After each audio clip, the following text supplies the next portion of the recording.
Yeah, this is case number 396 on the calendar in the matter of Salinas Darabiji versus O'Shea. Parties have been sworn in, Judge. You may be seated. Folks, have seats. All right, who's going to speak? I will. Tell me your name. Jennifer, Your Honor. This is one of your dogs, and Yes. according to your complaint, you had two. They were both the same breed. Right. And unfortunately, one of your dogs was killed by the defendant's dog. Right. You want him to be responsible for you securing another dog, which in your case involved flying out to a breeder, because that's where you got that dog from, and purchasing another dog. Right. The defendant says that your dog was off the leash at the time that his dog attacked yours, which I don't think he denies. You don't deny that your dog attacked her dog. And he is counterclaiming because he said that while at the vet, you attacked him and assaulted him, and he is counterclaiming. Tell me about your dog. Well, she's beautiful. No, She- no, I... 5 Beautiful, pounds. I know. Yeah, Beautiful, I know. When did you absolutely. get her? Where did you get her from? Oh, I got her from Tampa, Florida, Where do you live? Sherman Oaks. And I researched over 50 breeders, both locally, you know, obviously for me, you know, very far. It didn't matter. You know, I knew that I wanted one. When did you get the dog? In the year 2000. And it was also a Pomeranian? Yes. Now, did you travel on both occasions to get Yes. the dogs to Tampa? Yes, to Tampa. The breeder will not send the dog to you? Not that small. She does have bigger dogs, but because they are bred down to be so little, I mean, when you pick them up, they're about 8 ounces. So they're very small, and to go underneath cargo is unacceptable for anyone. So she insists that you come and pick them up? Absolutely. All right, tell me about the unfortunate incident involving Mr. O'Shea's dog. Your neighbors, I assume? Yes. And I was not there, thank God. Okay, you were, who was? Me, Your Honor. Your My last name is Ray Darabiji.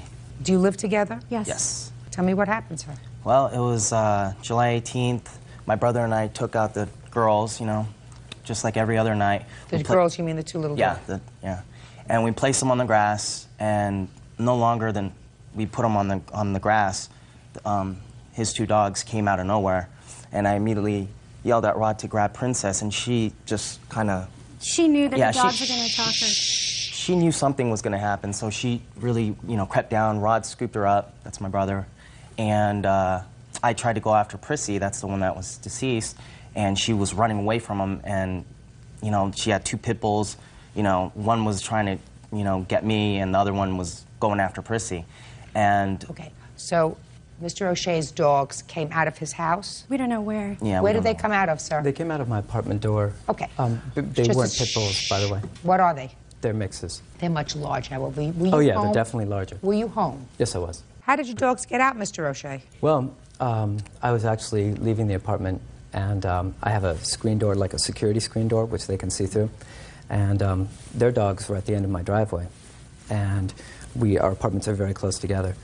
And my dogs apparently saw them, and I didn't realize they were out there. But as I went to go leave my apartment, my dogs slipped past me and ran down the driveway to go, as far as I know, to go play with the dogs. They didn't go out to attack the dogs. They're not attack dogs or wild dogs. Well, they or killed one anything of of your that dogs. nature. Killed one of the dogs. So Right. you are responsible. Just by nature of the size differential. What makes you think that you are not responsible? For one thing, it's a legality that you have to have your dogs on leash. for That one doesn't. thing.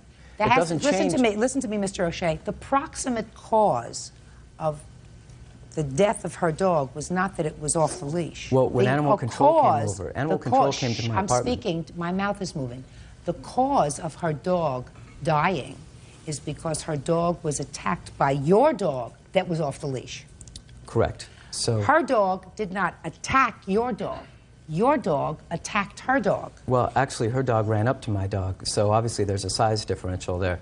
So, well, I'm not saying that her dog attacked my Explain dog. to me how that happened, Mr. O'Shea. Well, my dogs ran up to their dogs ran up to mine, and a fight ensued between my bigger dog and one of their little dogs. I don't believe you, Mr. O'Shea. That's a lie. How- That's a lie. What part of that's That's a lie. What part is a lie? Part that is a lie is that their dogs ran up to your dogs. Your dogs ran to theirs, ran out behind you They definitely ran out. because they saw 2 other dogs there. Your dog ran out and ran up to plaintiff's dog. They didn't come together. Well, my dogs ran out, but their dogs definitely came towards my dogs. Dogs aren't usually stationary objects. I'm so- sorry, Your Honor. My dog ran for her life. Listen to me, madam. You weren't Sure. there, so don't interfere. Okay. I don't believe him. Okay. Can I say I don't believe him. something? Can you I say what? something? My name is Veronica Rodarte. I'm the witness. I'm his roommate. Come on. Basically, every time that I'm out there with Junior or Oakley, there's been several occasions where her dogs do run up to my dogs, and they are on. Were you there on the 18th of July? No, I wasn't. But good. the fact, Sit down. Does that change the fact that her dogs were off leash and that they're always off leash? and that they Let me went explain up something to you. The That's proof. problem, Mr. O'Shea, is that the dog was not killed because it was off the leash. The dog was killed because your dog was off the leash. Right. The reason that her dog died is because your dog was not in control. Not in control by its owner. That's you. You are totally, completely, 100% responsible the same way, Mr. O'Shea, as if your dog ran up to a child that was not being supervised by a parent and bit it. Judge Judy continues in a moment. I have limited patience with people that won't accept responsibility, Mr. O'Shea. Well, animal control said that. I don't had care to what admit animal control said. responsibility, You think animal control has more degrees than I do? And later today, What kind of problems was your son having with Mr. Atkinson? They argued constantly. He argued with a 5-year-old? Yes, ma'am. real cases, real people. Judge Judy. Jennifer Salinas and her boyfriend, Ray Darabiji, are suing neighbor Sean O'Shea for the cost of a Pomeranian puppy and punitive damages. The couple says Sean's dogs killed their pet. Your dog killed her dog because your dog wasn't in your custody and control. But That her dog was was on my driveway, on my property. That's, just a second. You didn't even see her dog when you, because that's what you just said to me. You said, I didn't even see her dog until I got outside. I didn't say that. Yes, you did.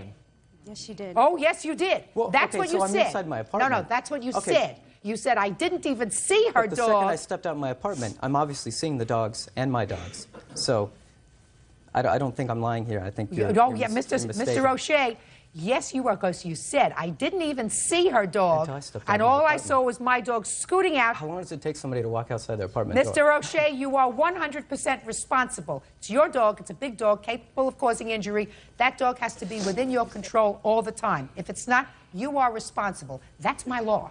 Now let's get to your counterclaim, and then I'll get to the amount of money that it's going to cost to Can I say replace one that quick dog. thing? One quick No, thing? let's get to your counterclaim.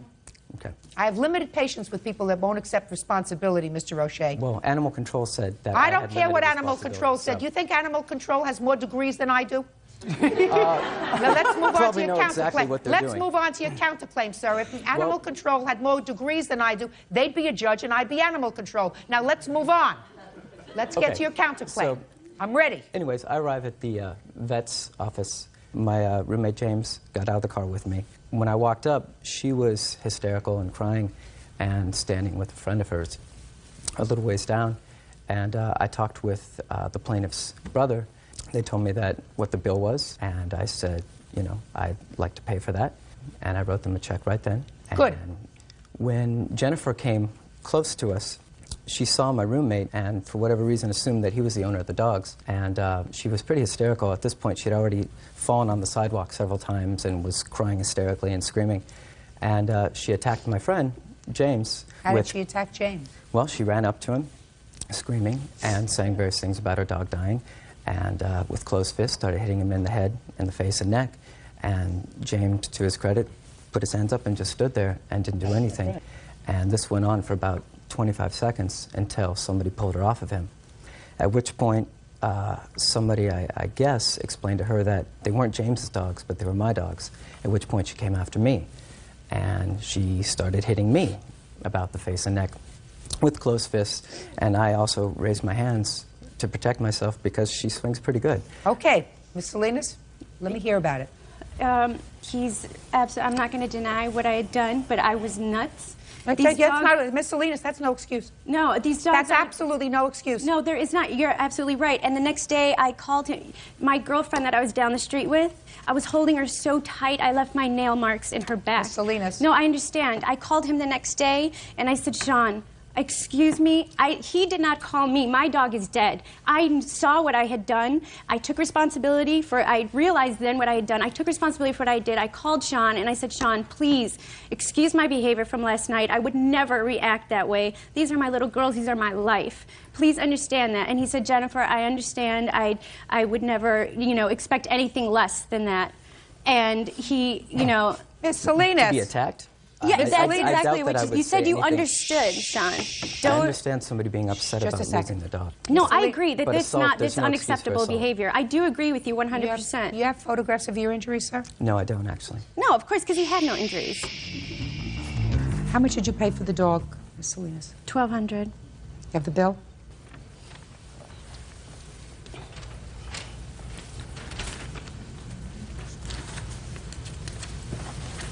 You purchased the dog in August of 2002? That's correct. This is for our new dog that we just. I borrowed the money from my parents to. You purchased a new dog. This is for a new dog that That's you for purchased. the new dog. How much was the dog that was killed? $1,200. $1,200. Yes, ma'am. Okay. It's the same amount. Do you have a receipt Same for that? breeder. I believe that that's probably true. Beautiful animal. Thank you. And the plane ticket was how much? $800. You have a receipt for that? Yes. Can I see it, please? Since my parents paid for my ticket, I don't have my receipt, but his, which we obviously flew the same flight, so we had a problem getting her copy. There you go. These are all the other. These are all the other receipts. For what? For the rent-a-car over in Tampa. No, not to mention the, after Priscilla died, we had her cremated. Delta Airlines. I have $408. Right, and for his ticket. And then I don't have a copy of my mother's credit Well, card. what's $800? For both of our tickets. You don't both have to go and get the dog. Well, it's our dog. We wanted to pick her out together. Listen, Miss Salinas, he's not paying for you going as a couple. Fine. That's $1,600. That's for the dog and your plane ticket. Now, Mr. O'Shea, did you seek medical attention for these, No, for I any of your didn't. injuries? Did you have any marks as a result of the injury? I did have bumps on my head, yeah. I think that you should be compensated for that. I think that Miss Salinas can't say, I was so upset. She's an adult. She's an adult gal. She can't say, I was so upset, I was overcome by the moment, and therefore I am entitled to assault you. She's not entitled to assault you. Absolutely not. I agree. Well, Mr. O'Shea, how much do you think that that assault was worth? To me, $2,000 seemed fair. Really? Were you planning on suing her? No, I wasn't. Well, then why, from not planning to sue her, to $2,000? Because when things turned ugly, because I didn't have her arrested because I didn't want to handle it that way. And when I Right. found out that I was being sued, I felt I should protect myself to the best of my ability. And I already felt that I'd pretty much let her, I mean, the only person that committed a crime here was her. That's true. So I think that the airfare that she spent getting her dog is going to be her responsibility. So I'm deducting $400. That's your responsibility, which ordinarily you would have gotten. But the cost of the dog you're going to get. Judgment for the plaintiff, because I'm deducting that amount, sir. Judgment for the plaintiff in the amount of $1,200, which is the cost of a new pet. That's all. Parties are excused. You may step out. She is a liar because when I did call him the next day, I did apologize, and he said, Jen, don't worry about it. I understand. He's my next-door neighbor, and I really didn't want to cause a really ugly situation. I just think it's ironic that if he felt he was assaulted, that he filed his countersuit or counterclaim. 3 days ago. We're still neighbors, but I don't think we're going to be too neighborly. And now the next case. All parties in the matter of Mercado versus Atkinson. Step forward, please. 9/11 dispatcher Dawn Mercado is suing her former live-in boyfriend, mechanic Jeremy Atkinson, for unpaid rent, utility bills, and unpaid loans. Jeremy says she kicked him out because he didn't get along with her 5-year-old son. Ms. Mercado, you and the defendant were boyfriend and girlfriend, and you lived together for a brief period of time in an apartment that you leased together. Is that right? Yes, ma'am. Something happened. Mr. Atkinson decided to leave, according to you. He left, and you want him to be responsible for the remainder of the lease, at least his portion of the remainder of the lease. In addition, you claim that he used your credit card, made certain charges that you want to be reimbursed for. Yes, ma'am.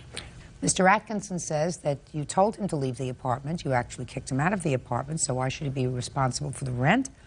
And that any charges that he made on your credit card, he paid you for in cash. Is that right, sir? Yes. Okay.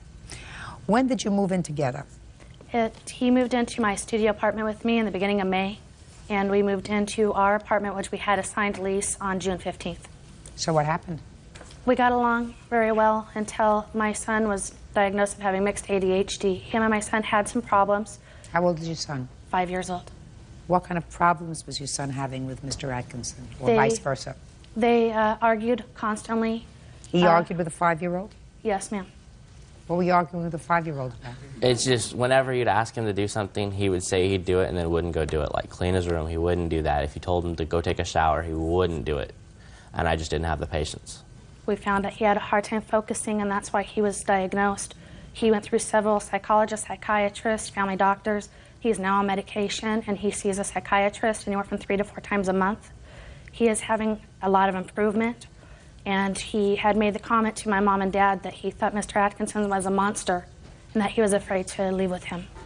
Yeah. I explained to Mr. Atkinson that I was not going to choose between him and my son, that my son was my priority, and that we had several disagreements about that. And it just led to problems between that and financial problems. And I never kicked Mr. Atkinson out. I told him I could no longer support him and that he was welcome to leave. You said a couple of things that were pretty smart. You said, A, I wasn't going to choose between him and my 5-year-old. That's a no contest. You have to go.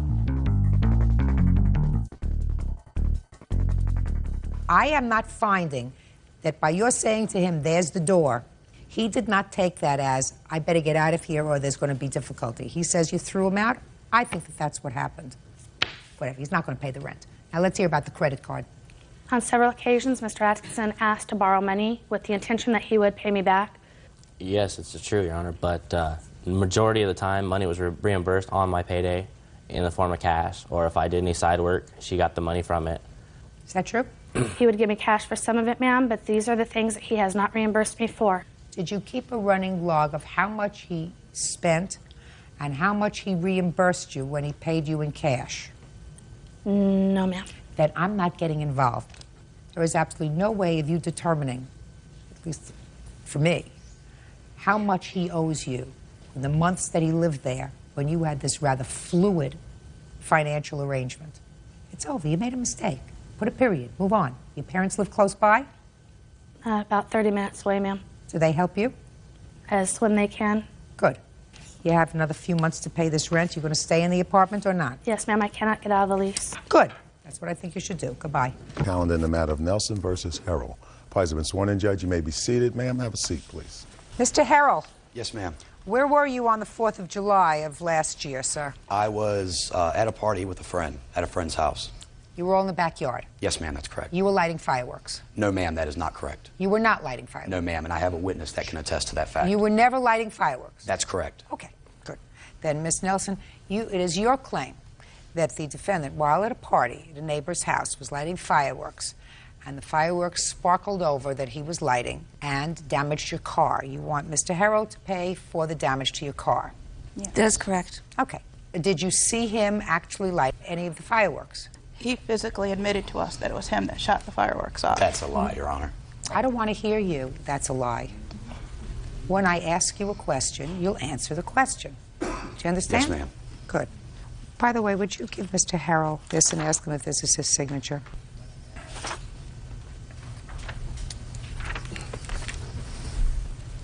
That is your signature on the answer, sir. I'd like you to leave that with Mr. Harrell over there, please. Thank you. Who's going to speak? I'm going to speak first. Fine. On approximately 11 o'clock on July 4th, 2002, I heard fireworks going on near my home. And I went to investigate, and when I did, I went to look out the sliding glass door, which is my den, facing the street, and the driveway where the car was parked, the 1998 Ford Taurus that we are saying has been damaged. I saw fireworks coming down over the car, and I looked to see where the fireworks were coming, and they were coming a couple of doors down from my home. I have a picture that you can see where the fireworks were coming from.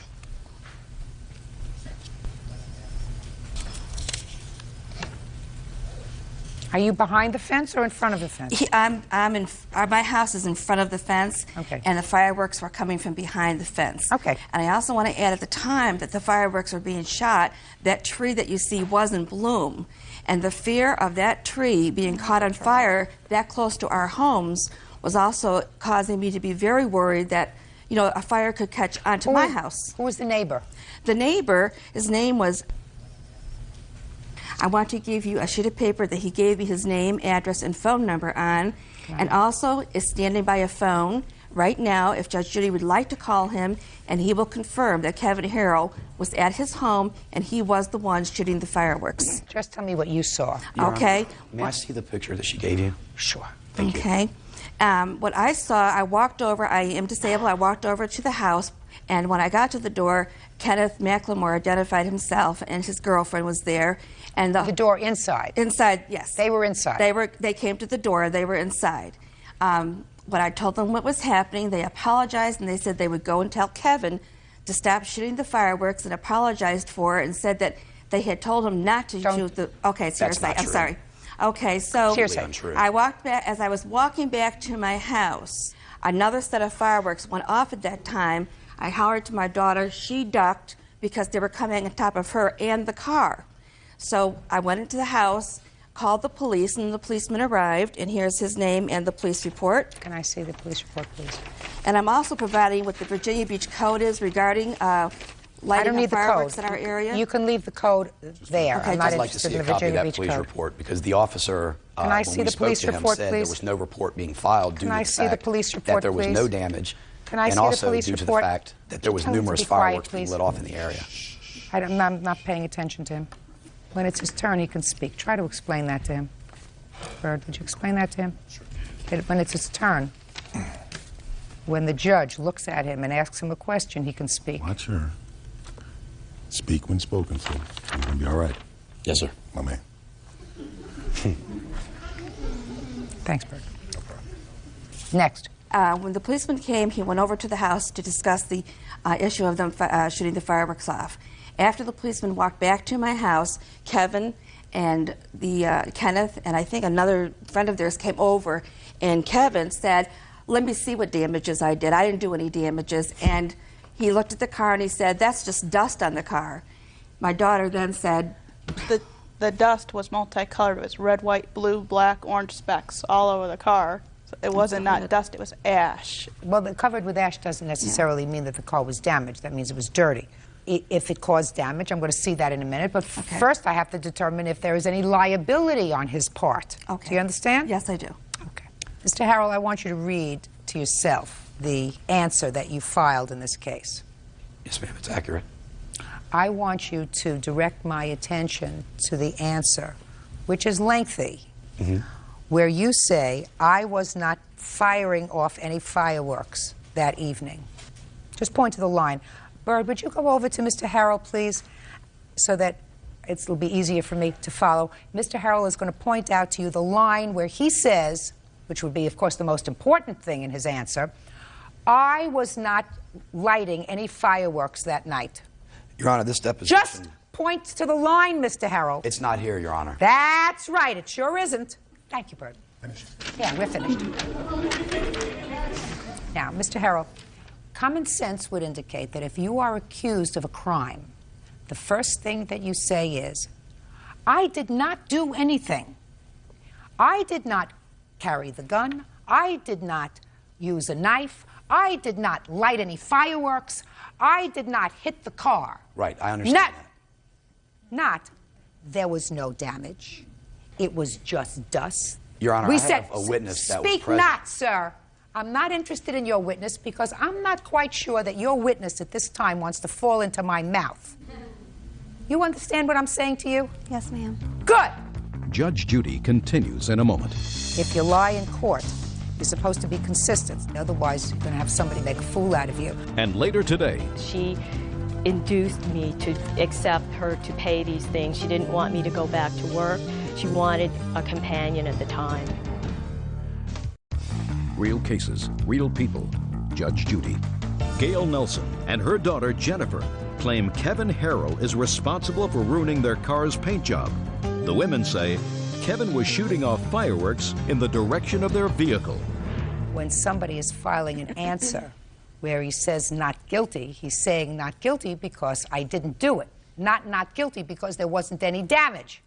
Do we understand each other? Your Honor, that statement notwithstanding, if you do continue to read my statement in regards to the damage and the interaction I had with the plaintiff, as well as the interaction I had with the police officer came over after we had already gone to Miss Nelson's house. There was 5 of us, all carrying flashlights, along with both of the plaintiffs looking at the car. Okay? We're not at damage, sir. We're at liability. I understand. Your Honor. I'm not at the damage part yet, sir. Understood. Well, then let's stick to the liability. There are 2 parts to a lawsuit, liability and damage. I don't get to damage until I reach liability. You just skipped right over liability in your answer and went right to damage, which strikes me as being you were liable, but there was no damage. Do we understand each other, Mr. Harrell? I believe so, Your Honor. You don't want to just hop in here, do you? No, ma'am. Smart girl. Now let me see a picture of the damage to the car, please, and the estimate.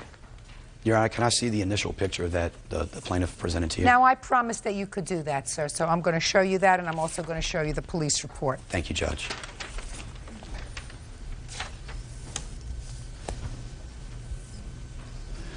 Your Honor, I'd like to point out one key feature that's missing from this picture, and that would be the fact that at the time of the alleged incident, the car in question was parked directly under this tree, which, as the defendant stated, was in bloom. The damage, so-called damage, was actually droppings from the tree. When we went over, I literally was able to wet my finger and remove it.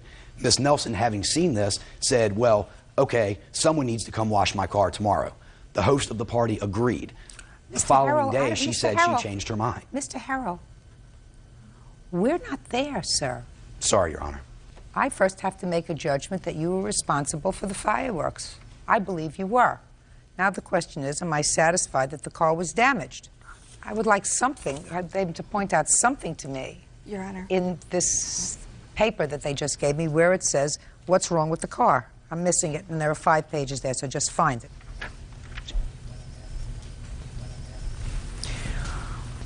It says that they would have to wet sand and buff the right side of the car, and they would have to polish for the buffing and clean up after the buffing. They gave us the prices of what would have to be done. So it's really just having your car Simonized and buffed, is that right? That is correct. Mr. Harrell, you're much too old to be playing with fireworks, sir.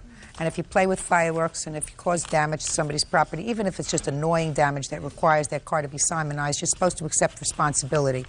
If you lie in court, you're supposed to be consistent. So if your story is that you didn't have fireworks in your hand, you're supposed to remember that.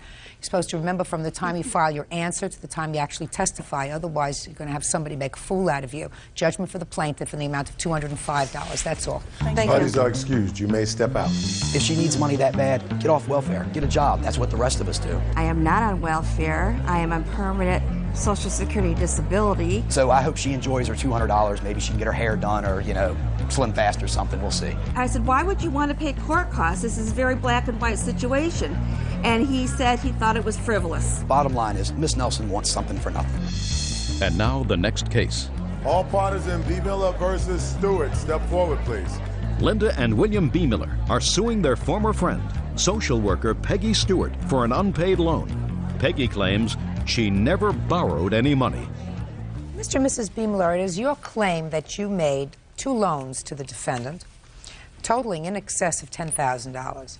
These loans were made some 2 years ago. One was a cash loan, well, not a cash loan, but a money loan in the amount of $6,000. And then, according to you, you paid 2 mortgage payments for her in excess of $5,000. Understanding the jurisdictional limitations of this court, you are suing for the maximum here, $5,000. Ms. Stewart says that there was never a loan, that while she did give you some money recently, small amounts, it was not to repay this loan, it was because you fell on some hard times and she was being generous. Is that right? Yes, Your Honor. Okay. So I want you to tell me when you made the $6,000 loan to her and show me proof by way of a check, a money order made out to her for $6,000. There's a check payment on 10/24/2000 in the amount of $500. I'm talking about $6,000. They were 2 separate. They're all separate checks, Your Honor. Let me see. Totaling $6,000. Yes. Over what period of time? 3 months. 3 months. You endorsed these checks. Yes, ma'am. Those were rate break checks from off of a credit card. You got what I'm saying to you folks? I want to see proof that you gave her a check that she cashed or a check made out to her. I see checks made out to cash that at some point somebody wrote loan Peggy Stewart in the corner. Those were on there. Yes, ma'am. She was given cash in the amount of $6,000, and I can explain why they are the way they are. You can explain all you like, but if she says you never gave her this money, you don't get it back. Okay. Yes. Good. Explain it. She needed cash monies. I went to the bank. Peggy went with me. We went to the counter together. I made them out to cash. I made them out to myself. I endorsed them. I deposited them. I withdrew cash, and I handed it to Peggy. Did you take the cash? No, I did not, Your Honor. That is not true, Your Honor. What was the amount of the 2 mortgage payments? $24.99. I'm not Each sure. one? I'm not sure exactly of the amount. They offered to make those payments in exchange for staying in my guest house at the time. We were living communally. That's a at lie, the Your time. Honor. That's a No, lie, it's Your not. Honor. And They stayed in my guest house because she stated that she was afraid of being alone. They used my utilities. They cooked in my kitchen. They used my food. They wanted to stay with us in our guest Your house. Honor, that's not true. Just a second. Just a second. That's baloney. It's not true, Your Honor. He said that. He said it's baloney. Quiet! Now, they made almost $6,000 worth of mortgage payments for you. Did you pay them back? No, Your Honor. Why not? Because I didn't feel I owed it. Why She not? asked to pay for expenses. She induced me to accept her to pay these things. She didn't want me to go back to work. She wanted a companion at the time. Are you serious with me? Yes. I have documentation showing that she has a social phobia or an anxiety disorder. She Well, wanted she may have a social phobia and anxiety disorder, madam, but that doesn't mean she's fiscally stupid. Well, I mean, she can't prove this loan to me. yes. But if they made 2 mortgage payments for you totaling $59.02, and unless you can convince me that that was in lieu of rent or something else because they were staying in your guest house for a couple of months, then you owe them $59.02. Now, I would assume that you initially were going to take this case to a superior court, suing for the entire amount, which you claim is $11,000. Is that right? Yes, ma'am. Tell me what happened with that lawsuit. Can I speak? Yeah. We dismissed it because we were incurring too much monies continuously because it kept being continued. And it was kind of like, We were told that wasting. we were spending good money chasing bad, that although we had... How much money did you spend on that lawsuit? To this date, $3,500. That is not including the $3,500 that we owe. So you spent $7,000 to collect 11. Is that what you're telling me? Yeah. We never Yes. collected anything. No, to collect it. Yes, ma'am. Pay attention. Yes, ma'am. Miss Stewart, I assume that you were at some point friends. I read that you were co-workers. Is that right? Yes, we were. We were co-workers. And you both had sexual harassment claims She against your lied. employer. Yeah. Is that right? Yes, she lied, and she was very angry that I refused to testify on her behalf and perjure myself that she was raped by a coworker whom she worked with and had a consensual relationship. Listen to me. Yes. I would like you to just answer my questions. Yes, Your Honor. And how much did you get from this settlement? I was told I couldn't disclose. You have a non-disclosure in the... Yes, I do, Your Honor. It was substantially more than... I mean, it's in your answer. I don't know who told you you couldn't disclose it. You disclosed it in your answer. Oh, well... It was a 6-figure number. Yes, Your Honor. Yeah. Okay.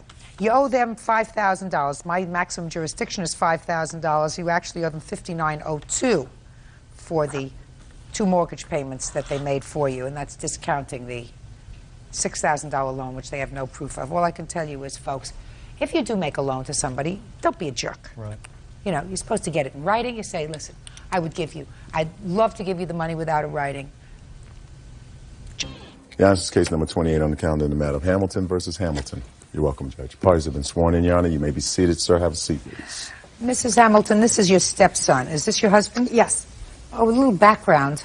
I gather from your complaint and your answer that you were divorced Yes, ma'am. from his mother. You can step up here, sir. And for most of his life, you'd had very little contact. That's correct. More recently, you contacted him or you contacted your father? Which way? I contacted him. Son contacted you, and you began to build a relationship. Now, Jason has had a troubled adolescence. Is that a fair statement, Jason? Yeah.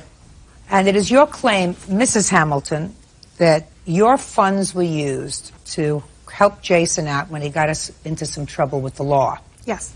For an attorney, for restitution payments, and at that time he was in fact living with you. Yes. To live with you. Jason says that the lawyer was your idea. He was perfectly happy with the public defender, and that the restitution he has paid for by working it off while he was living with you. Yeah. So I'm going to start with you, Jason. How old are you? 22. What were you in trouble for, Jason? Aggravated harassment and stalking in the fourth from my ex-girlfriend. Okay, so let me hear about the first loan that you claim for his lawyer. When we bailed Jason out on September 18th of last year, Jason was not happy with his public defender at all. He verbalized this to both my husband and myself. What did he say? He said he didn't feel that he was going to fight for him. He felt that the public defender just wanted him to plead out to anything and get the case over and done with as quickly as possible. And Jason did not want to do that. He wanted to fight it. He didn't want to be charged, and he didn't want to violate his parole from his previous court case and actions on that. What were you on parole for, Jason? Arson. What burned down, Jason? Garage. Go ahead. On his first court date after he was bailed out, we went and got him an attorney. Who's we? My husband and I. Go ahead. After that, as far as with the restitution, initially he had to live with us as part of us bailing him out. And when we decided we were moving out of the area, he was given the option to move with us or stay in the area, and we would figure something out and work it out. He decided that he did want to move with us. So my husband and I paid that restitution from his previous case in order to free it up. Case? Yes. Okay. And then the other part of the restitution was for the current case. After everything was settled, there was $100 restitution. So he for pled that. guilty. You pled guilty in the current case involving your ex-girlfriend. Right. I couldn't afford the lawyer anymore, so I had no choice. And I can't... Were you at that time that the matter was scheduled for trial still living with your father and stepmother? No. Did you ever pay the lawyer any money? No. So it was just a $1,000 retainer that you paid the lawyer? Correct. Yes. That was after Jason moved out, after Correct. you had the altercation in your house with him? Yes. Mrs. Hamilton, so far I haven't heard anything about a loan. Before Jason was bailed out, on the phone conversations, he was informed that anything that was pertaining to this legal case was a loan and was to be paid back. That was one of the conditions of him being bailed out. Jason made comments about how he was not like his sister, who also we had a problem with before that. He was not like his sister, and he would pay us back that money. That was said numerous times, and at the end of Jason's stay in our house, because everything was a loan, I had him sign a promissory note. Well, I know. Jason says that note, you sort of forced him to sign the note because you said you were going to have his bail revoked if he didn't sign the note. That was not Jason, how it was well, I'm going to worded. turn over to you now, Jason. When I was on the phone with them before I was bailed out, I was not told that it was a loan. I'm sorry, that's wrong. I moved in with them. I did not know I was going to move in with them. I thought they were going to bail me out, take me home. But instead they brought me to their place, worked for them. My work would be to pay off whatever I did. Well, what kind of work did you do, Jason? I helped him their construction business. What did you do? Labor. It was, unload the truck, load the truck, help my father, stuff like that.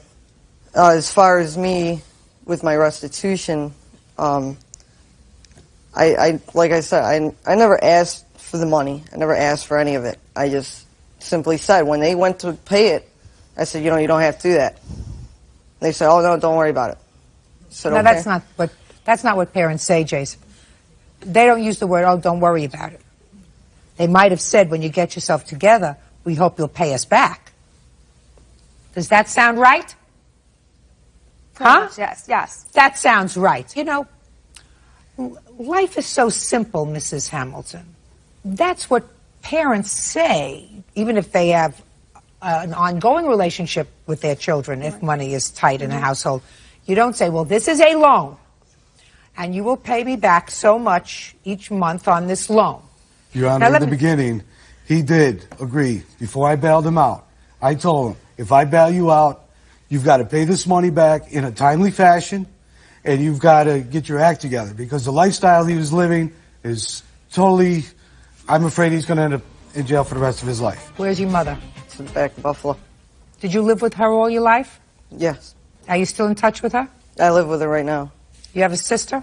Yes, I do. How old's your sister? 19. She in trouble? No. What kind of trouble? Well, when we had her with us, she steals, she lies, She's never been to jail, but she is a very emotionally troubled person, and she's been in and out of, she was in a group home at one point.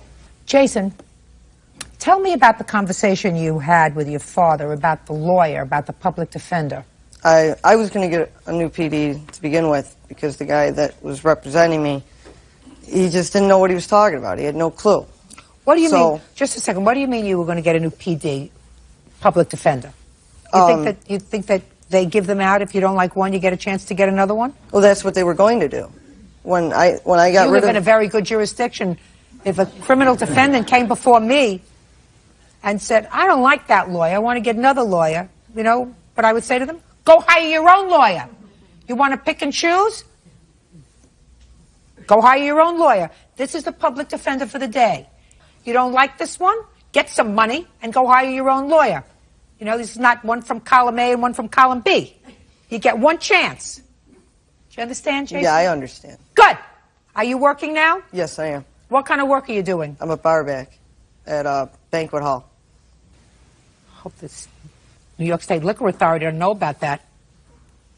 Is this arson conviction that you have a felony arson? Yes. Woo-hoo! Hope they don't value their liquor license. Listen to me, Jason. I want you to listen to me very carefully. I am not so concerned about the $1,000 that your stepmother and stepfather put up for the lawyer. I think they're going to have to tolerate that, because I think that that's what parents do if they're afraid that their child is going to be confined. And I'm not so sure that that was a loan. But I'm concerned about the restitution, Jason, because what possible value is it to your moral compass if somebody else pays your restitution? Restitution is what you're supposed to pay, right? I understand that. I was paying it. How? I don't understand how you were was paying. working With money I beforehand. gave him. Just a second. Not just money you gave me. I was doing odd jobs here and there. Well, you paid some of it, but they paid the I rest. was paying on Just it. a second. But they paid the rest. Well, paying the rest, it doesn't teach you any kind of a lesson. That's your responsibility. That's not your father's responsibility. That's not your stepmother's responsibility. That's your responsibility. The criminal justice system doesn't want to see. What do you do for a living? I'm a real estate investor. Doesn't want to see this lady who works. What do you do for a living? I'm an investor also. I don't know what that means, but life is too short. Buy real estate. They don't want to see their money going to pay your restitution. They didn't set fire to the garage and they didn't stalk your girlfriend. I didn't either. Well, then you lied to the court, sir, when you pled guilty. What am I going to do if I ain't got money? You know what innocent people do? They go to trial.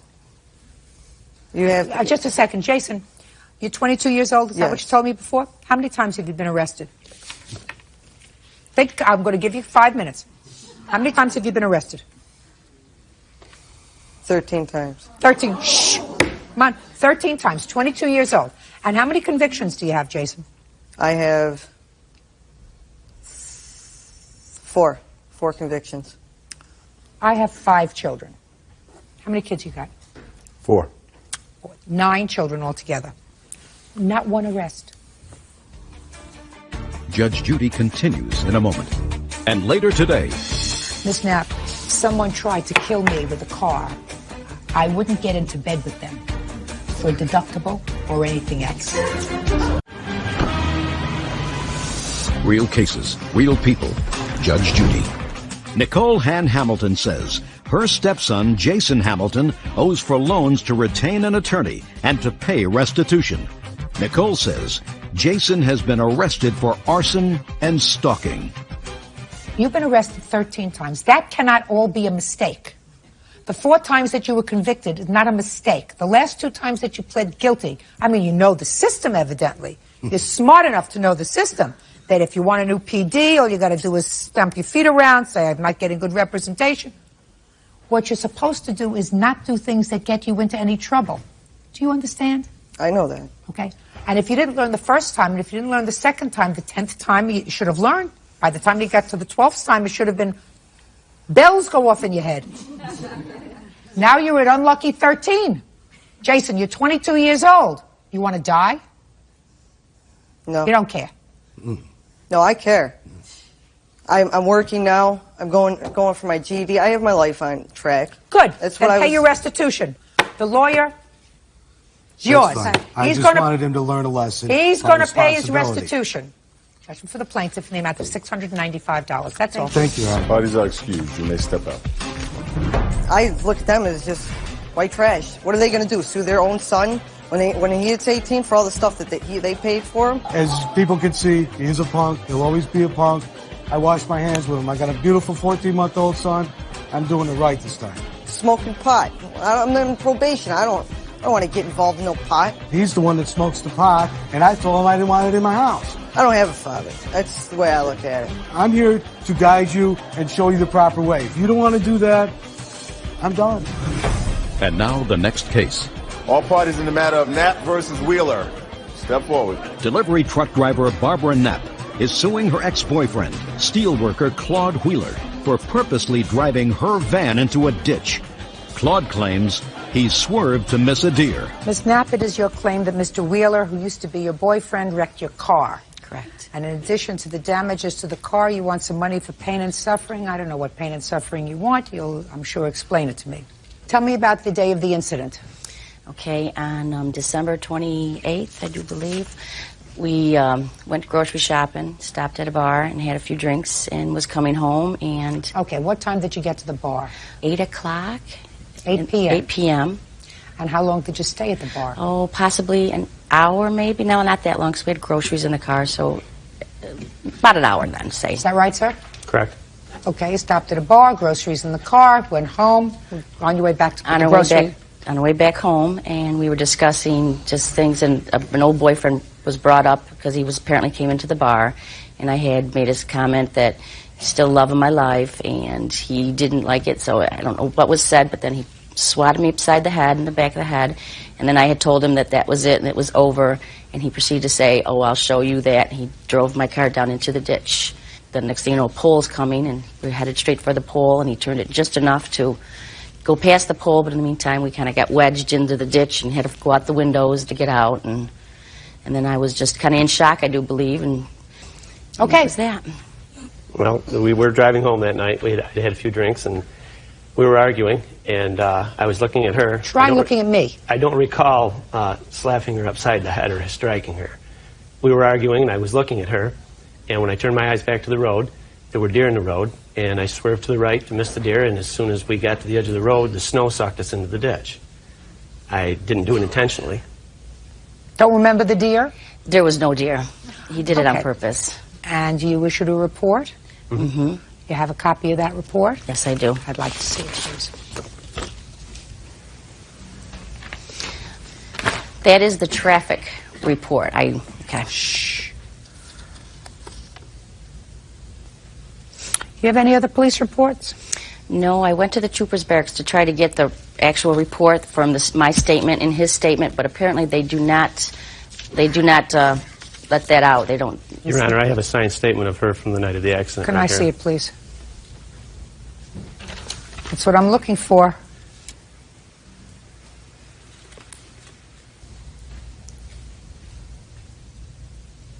Well, you did sign a statement on the 28th of December, Ms. Knapp. Okay. You didn't say anything about him purposely damaging your car. You say at about 2 or 3 o'clock, my boyfriend was at my house. He had a margarita, which was left over from last night. At about 7 o'clock, we went grocery shopping at Wegmans and then went to Jit's Bar for a couple of beers and pool. He had 2 or 3 beers there. Then we started home. Claude was driving. I wasn't paying attention, and all of a sudden, we were going towards the ditch. I didn't see if there was a deer, just that he was going towards the ditch. You didn't tell the police that he tried to kill both of you? No, I did not. Why not? I just was still in shock from all of it, and I just didn't. I just was going to go with the story with the deer because I just was in shock because that's what he wanted me to say, and I just didn't. What happened? Notice, Penal Law Section 210.45, in a written instrument, any person who knowingly makes a false statement which such person does not believe to be true has committed a crime under the laws of the state of New York and is punishable by a Class A misdemeanor. And that's what you signed. Mm-hmm. Is there any reason why you think, Ms. Knapp, that I should believe you now? Ms. Knapp, I have a couple more questions for you. When did you and the defendant separate? It was, around the 1st of February. So between December 28th and the 1st of February, you still lived together? No, we did not live together. We just dated. And you dated the same way that you were dated before? Pretty much. It wasn't this, not in my eyes, because it was over in my eyes, and I just wanted to get a deductible from him, so I kind of... Which I did pay. I paid the $500 deductible. Yes.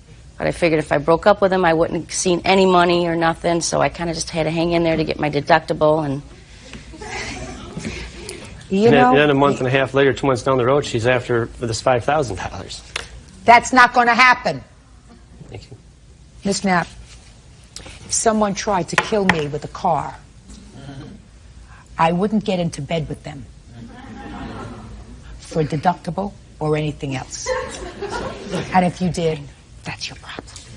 Bye. Case dismissed. Parties Agra. Really.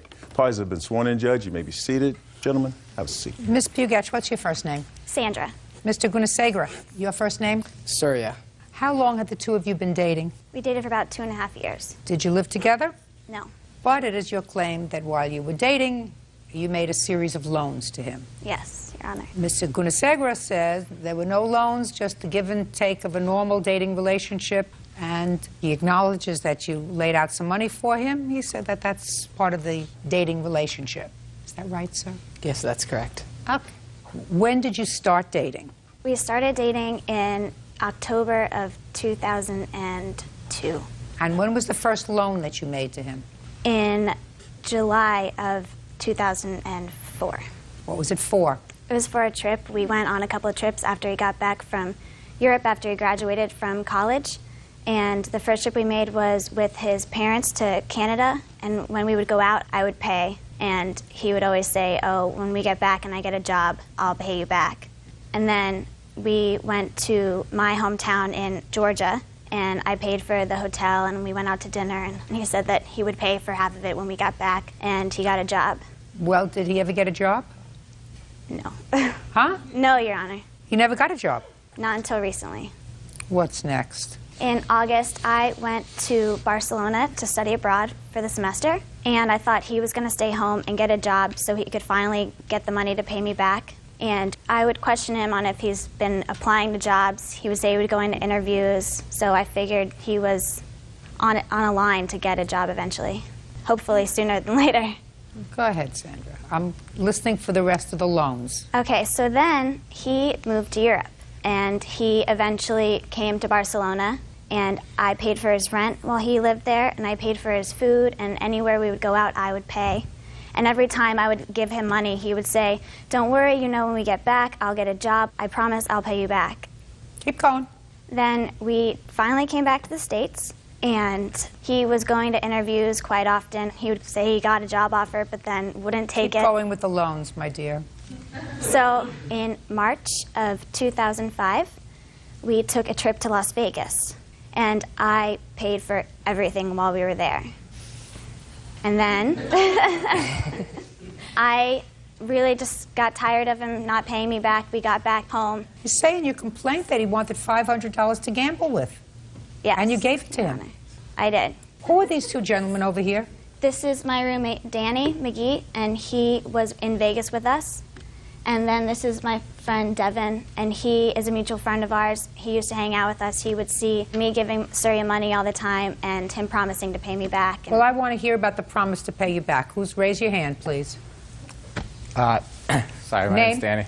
Danny McGee. I'm roommates with Sandy, and I went on a trip to Vegas with both of them. And there's been times in the past where she would give him money to gamble with the agreement that if he lost, she would take the loss, and if he won, that they'd split the winnings. And this trip to Vegas, she was hesitant to go because he didn't have any money. And we got out there, and I saw her $200 or $300 that he borrowed from her. And she said specifically at the time, I'm going to give you this money, and if you lose, you owe it to me. And he agreed and actually lost all the money. And since then, I know he's had 2 jobs and has made no effort to pay her back whatsoever. You have anything to add to this case? Yeah, I do, actually. Should I stand up? Yes, you should. Okay. Well, Your name? my name is Devin Stinson, and I've called him before in the past, and I've said, hey, let's go get some food or something. And he'd say, well, you got to call Sandy because I don't have any money. And then I'd call Sandy, and we'd all go out, and then what would wind up happening is he would order, and then after everything was over, he would say, well, I don't have any money, and he'd just expect it to be paid for. Thank you. Okay. Ball's in your court. Well, first off, let me say that the only reason I went to Europe was because I had a job. I had an internship with a software company, and I had that for a while, and it didn't end up working out. My plane ticket wasn't for 6 weeks later, so Sandy and I both agreed that it would be good to spend that 6 weeks together because I was actually living in Switzerland at the time. And so I came down to Barcelona, and I did have some income through a rental property of mine. So I was making some type of money. Surya, how old are you? 23. Am I correct? According to your answer, you're in law school now? No, not till August. Where? Thomas Jefferson or the University of Denver. I haven't chosen one. What college did you graduate from? University of Colorado. And you? I'm still in school at the University of Colorado. Where do you get all this money from, Sandra? I have 2 jobs that I work. What 2 jobs do you work? I am the assistant manager at a bowling alley at the school, and I work for the housing department at the university. Who's paying your tuition? My parents are. Did they like him? Sometimes, most of the time. Well, I'm sure he can be charming. You sure can. When the first time you went out for dinner with him, and he said, I'm sorry, I left my wallet in my other car. I left my wallet in Switzerland. That should have been a clue. It sounds to me, based upon what this young man has testified to, that this was sort of a regular occurrence. You would go out for a meal, he would eat, and you would pay. Right? Yes, ma'am. Should have known better, Sandra. Who is this, by the way? This is Ryan Watson. He's my roommate. Does he have anything to contribute to this case? Yeah. I'll let him explain. I witnessed on many occasions Surya doing favors for Sandy, tutoring her and cleaning and making her dinner and things like that. And on some of those occasions, she would ask Surya to help her do those things, and Surya would say, no, not right now, I'm busy. But then she would say, Surya, you owe me so much money, using that against him, and he would end up doing that. So in both our opinions... So you mean he was bartering domestic chores right. for the money he owed her? Right. And educational, Your Honor. Surya, do you think that Sandra tutored you in some things? As far as school? Anything! It's quite possible. She didn't charge you for it, did she? Emotionally, she charged me. How did she... Shh, come on, folks. Come on, behave. Let's behave. How did she charge you emotionally? I had to put up with so much ridiculous nonsense. Surya, that you don't have to put up with it. I don't want to hear it. You weren't tethered to a radiator, were you? In a metaphorical sense. No metaphorical sense. No metaphorical Literally, sense. no. You were in Switzerland. She was in Barcelona. Nobody got a magnet and attached it to you in Switzerland. You came down there by your... own recognizance. You're not in law school yet. Let's stick to the English you understand, sir. Okay. You think you took advantage of her? I don't. You just think that she understood what she was getting herself into. She had the money at the time. You did not. Right. And she wanted to travel to Vegas. You said, I'll go with you, but I have no money. Yeah, she and understood she said, that I had no got the money. You pay me back when you get a job. No, the arrangement was she was going to cover all the expenses. Why? Why? Because they needed a third person to go. Danny and her weren't just going to go by themselves. Why? Because they needed motivation. And I was that motivation.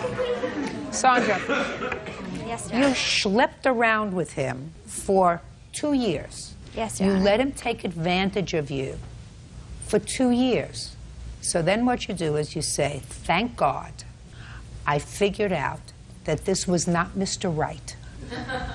Before I planned a wedding with him, I had a child with him. You can sit down now, roommate. I don't think you had a valid contract with him. I think you had the hopes and the dreams of a young lady who was in love. And I'm sure that there was a time when he felt mutually. But you're a giver, and he's a taker.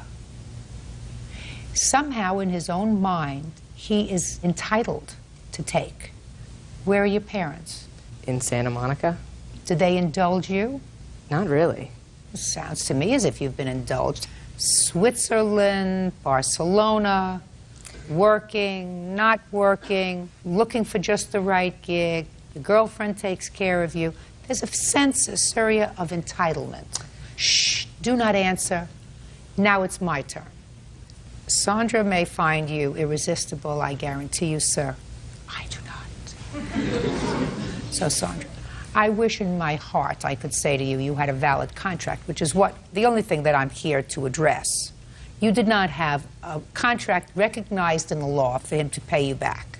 But I'm telling you, I think that you're lucky because you're a lovely-looking, intelligent, hard-working young lady who should not hitch her star to somebody who has a sense of entitlement and who will just use you in one way or another for your whole life. Got it? Yes, Your Honor. Goodbye. Good luck. Parties are excused. Syria. May I step out? Grow up. She made her decision.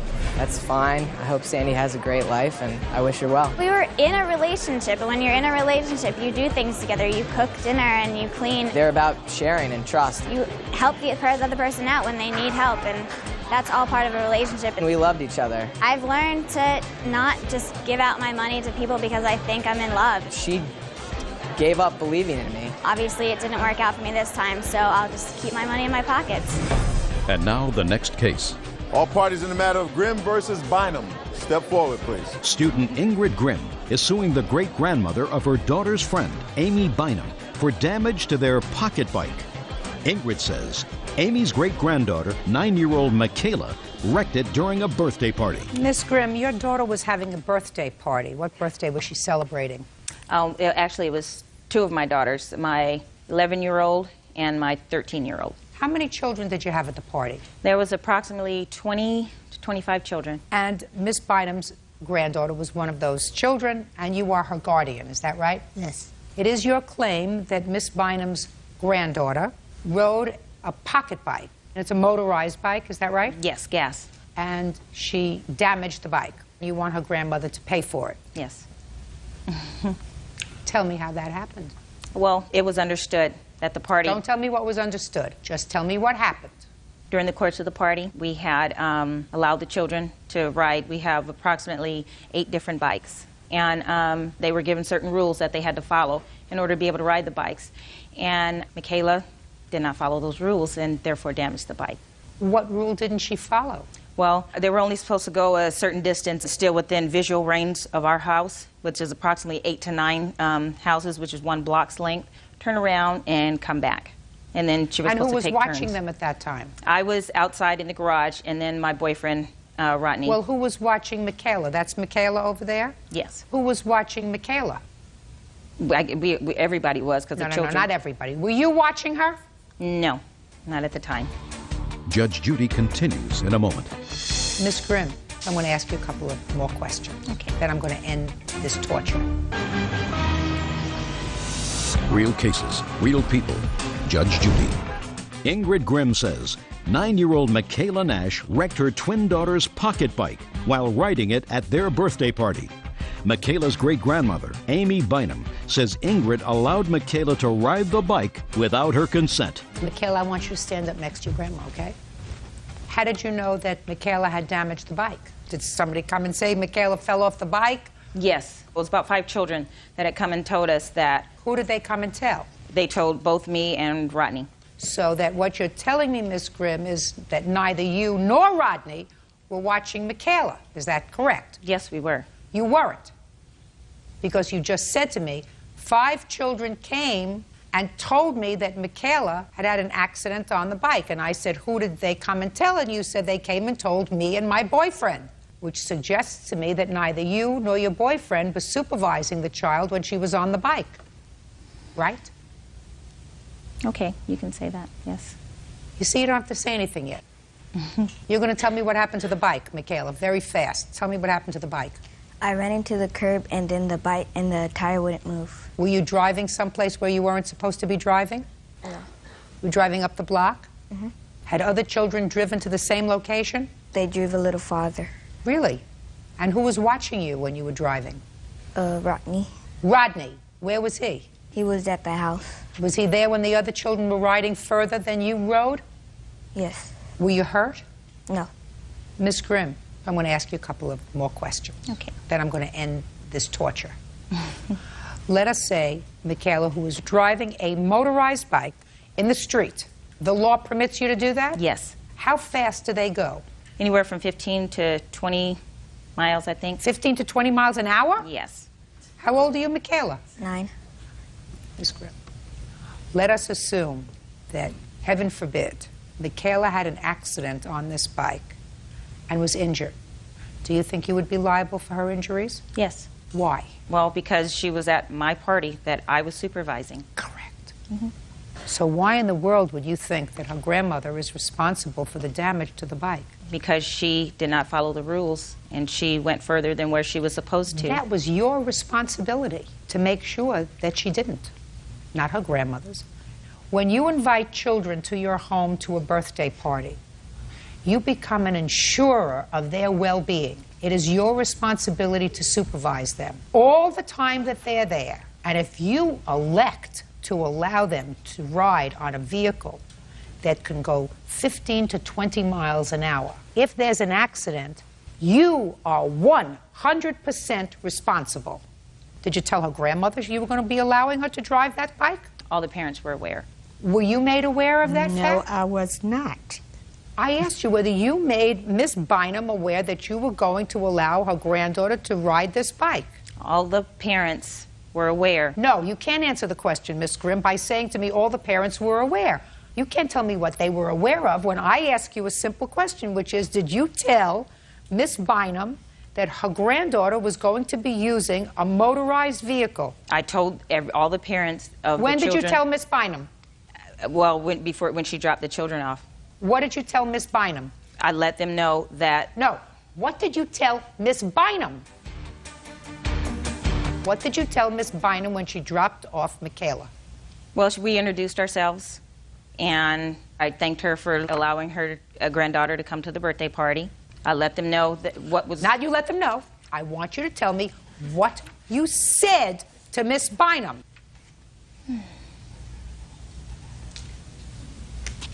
I don't recall. Miss Bynum, is anything said to you about your granddaughter riding a motorized bike? No. I would not have left her at the party if it was. In any way, Miss Grimm, you are an insurer of the minor children left in your care and custody when you invite children to a birthday party. If they damage something in your home, it's your fault. If they hurt themselves when they damage something in your home, it's your fault. So you can't invite more children to a party than you're prepared to supervise properly, and I certainly would exercise better judgment than allowing a 9-year-old child to get on a motorized bike that's capable of going 20 miles an hour. Case is dismissed. That's all. Parties are excused. You may step out. The matter of Lillard versus Deese Hogan. Parties have been sworn in, Judge. You may be seated. Gentlemen, have seats. All right. Miss Lillard, you rented a room from someone by the name of Chris Davidson. That's correct. When did you rent this room? It was the 1st of October. How did you find the room? Chris is a good friend of mine. I've known him for quite a while. Okay, this is Chris Davidson. I want you to stand up here, Mr. Davidson, because I'm going to have several questions for you. This young lady right here is your wife, but you're separated in the process of getting a divorce. What's your last name? Dees. Your complaint is that you rented a room, you were forced out of the house, and subsequently, both of these defendants who moved into the house destroyed or took your property. It's gone. I don't know where It's it gone, is. you don't. Okay, so I have a couple of questions. How long had you been separated from your wife on October 1st of 2001? I would say what time? Just Don't ask 3 weeks? her. Maybe 3 weeks. When did you move out of the house, Mrs. Dietz? The first part of September, I'm not sure on the date. All right, and where did you go? It was in the same city, but quite a distance away. Had you sought that residence before you moved out? Did you have a place to go? Yes, I did. Well, no, I didn't. Not in the beginning. Where did you go? Stayed with several people, with my daughters. Okay. How old are your daughters? 14 and 13. How many years were you married? 17. You know, can I state something? Yes. She's just stated the fact that she said she had nowhere to go.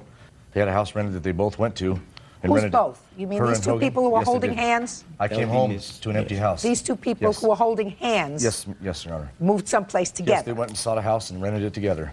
Oh, okay. They are holding hands, aren't they? Looks like it. Yeah, I thought so. Okay, so they left the house Yes, with my kids. with the two children? Yes. Had you discussed their moving out before? No, ma'am. Now, when you say you came home and found an empty house, what does that mean? I came home and my kids, he had moved my kids out and all the furniture that they wanted. Wait a minute, we never even took no furniture out of the house when Miss Dees left that house, okay? Period. Okay, you took nothing out of the house? Nothing came out of that house. All the kids' beds, dressers. Okay, Mr. Hogan, look at me, sir. Yes, ma'am. And would you drop her hand? I mean, we're not Yeah. at a movie theater. When you moved out that day, did you take any of the children's furniture? Yes. So you took furniture? Yes, ma'am. We took You children's took the children's furniture. Okay. And the fact that you were moving out that day had not been discussed with him. Is that right, Ms. Dees? I had warned him previously, yes, that I would be leaving. You didn't tell him that you were leaving that day. Is that correct? No. All right. Then you rented a room in the house to the plaintiff. Yes. Then, according to what I've read in these papers, you received a phone call from your wife that Actually, she the first- wanted to come home. First phone call I got was from him stating that, can I speak frankly here? Please, that's Come what get we the hear. crazy bitch, I don't want her no more. That's what I received the calls. And when was that?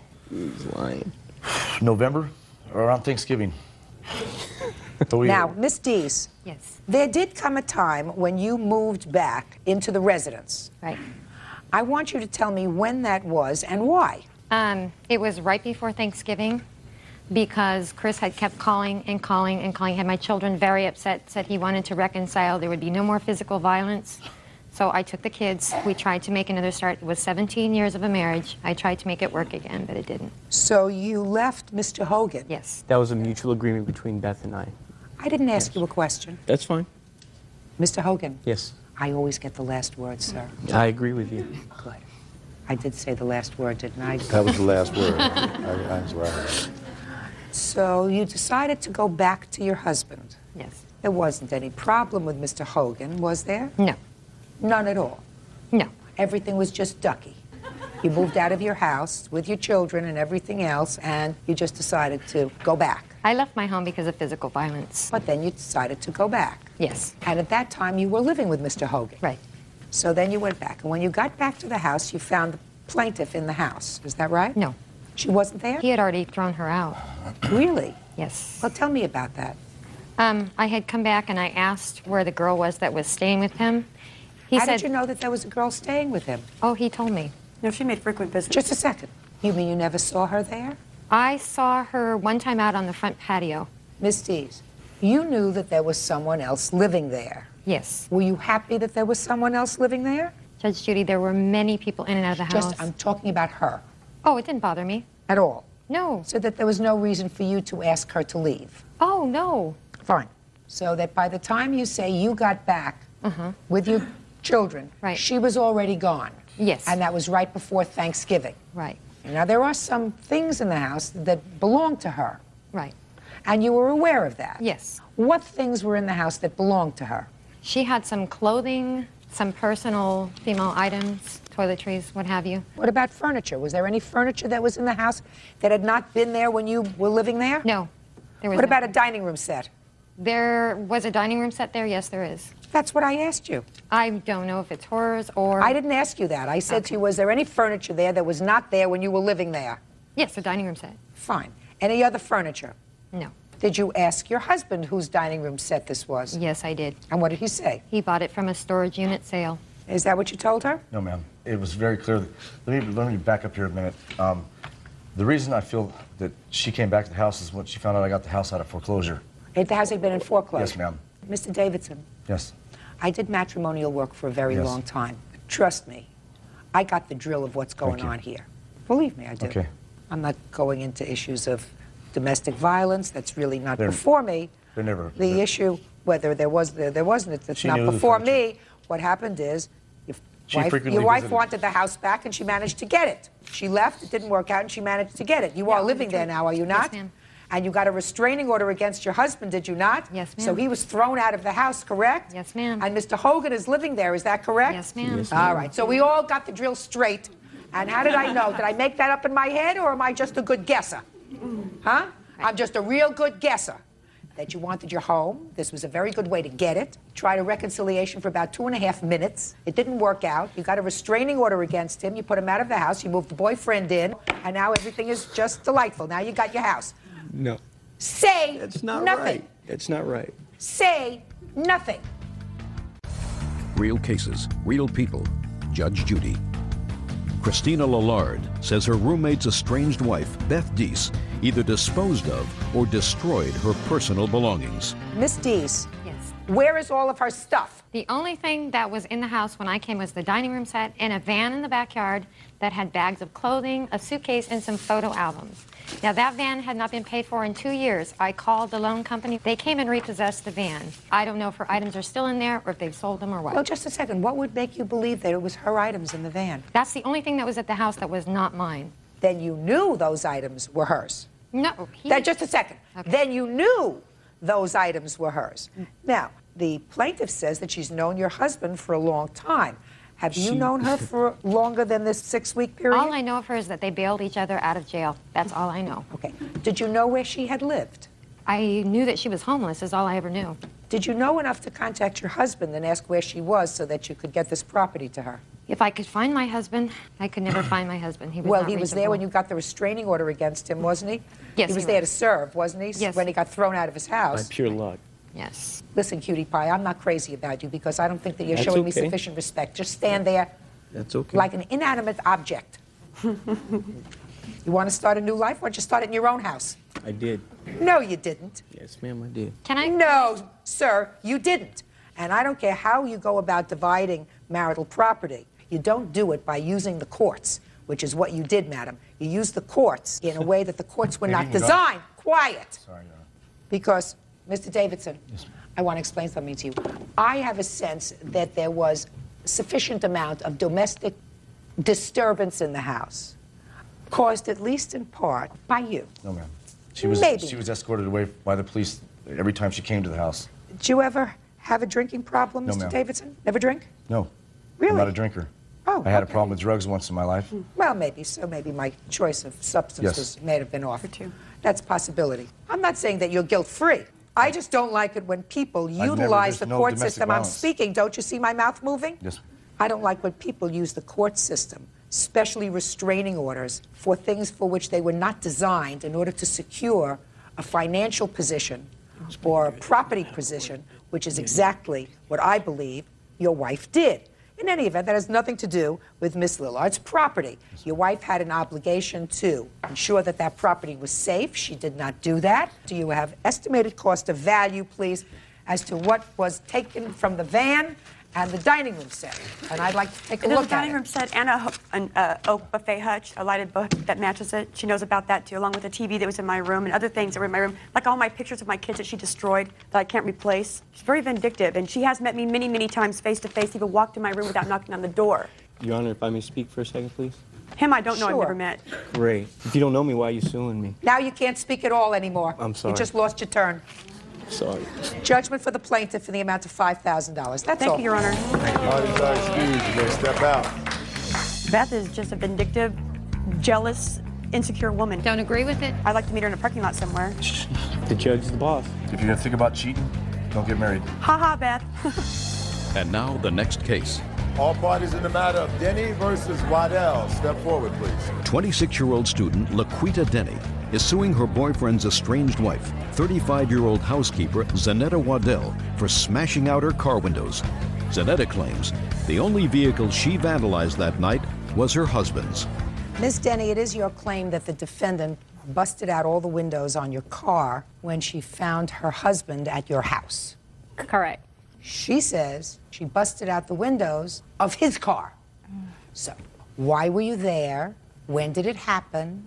Why did you bust out the windows? And where's your husband? He's in jail. For? Felonious assault, domestic violence. Against you? Yes, ma'am. Was that after this incident when you busted out his car windows? Yes, ma'am. Were you and your husband living together? No. We haven't been living together in over 7 years. So what caused you to go over to the plaintiff's house? Because I assume that you went over to her house. You haven't lived with him. It's not as if you got up one morning and looked and saw he wasn't there. Right. So what were you doing over at her house?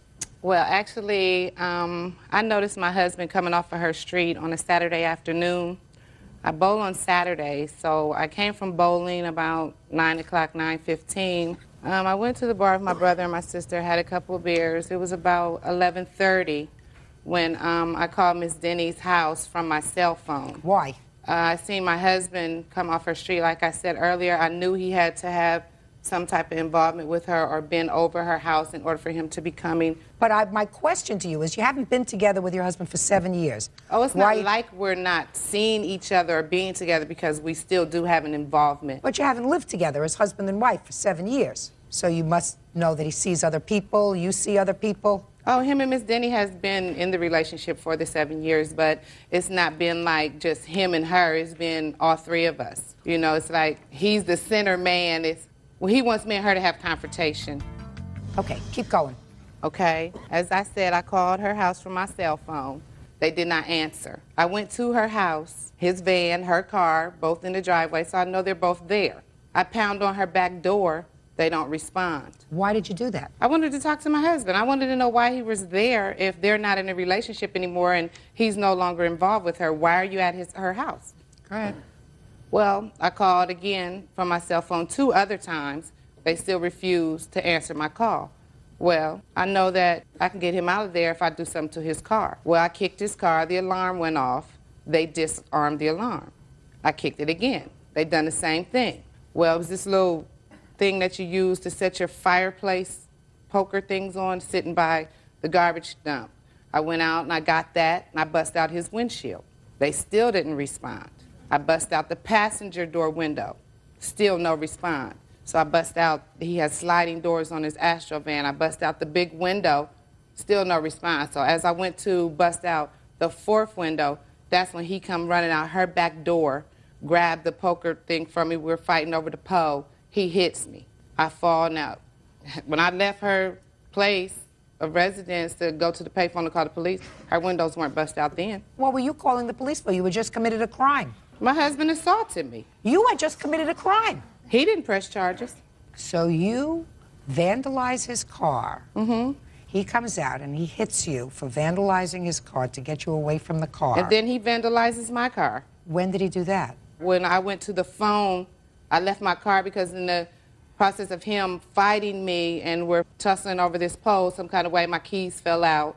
I couldn't find my car keys to leave my car, so she's like a block away from a restaurant that has a payphone outside. I called the police from the payphone. They arrived within less than 3 minutes. And he was arrested for domestic violence, and the domestic violence was that he hit you after you vandalized his car. Mm-hmm. Is that correct? Mm-hmm. Is that the first time he had been arrested for domestic violence? Mm-mm. I see something in the papers here that the two of you submitted, that there was a protective order that prohibited you from going to her home for a period of time. Is that right? My protection order had gotten over. Is that right? That No. there was a protective order, not in place at that time, but she had a protective order prohibiting you from coming to her home. No. According to you, your answer, there was a restraining order against me regarding Laquita that had ended 4 months before. It did not come from her, Your Honor. It came from my parole officer. I don't care who it came from. But once my parole ended... Just a minute. Now, you said that that came from your parole officer. What kind of parole? I was on parole for felonious assault. Against whom? Laquita. Now, what kind of car do you have? Oldsmobile 86.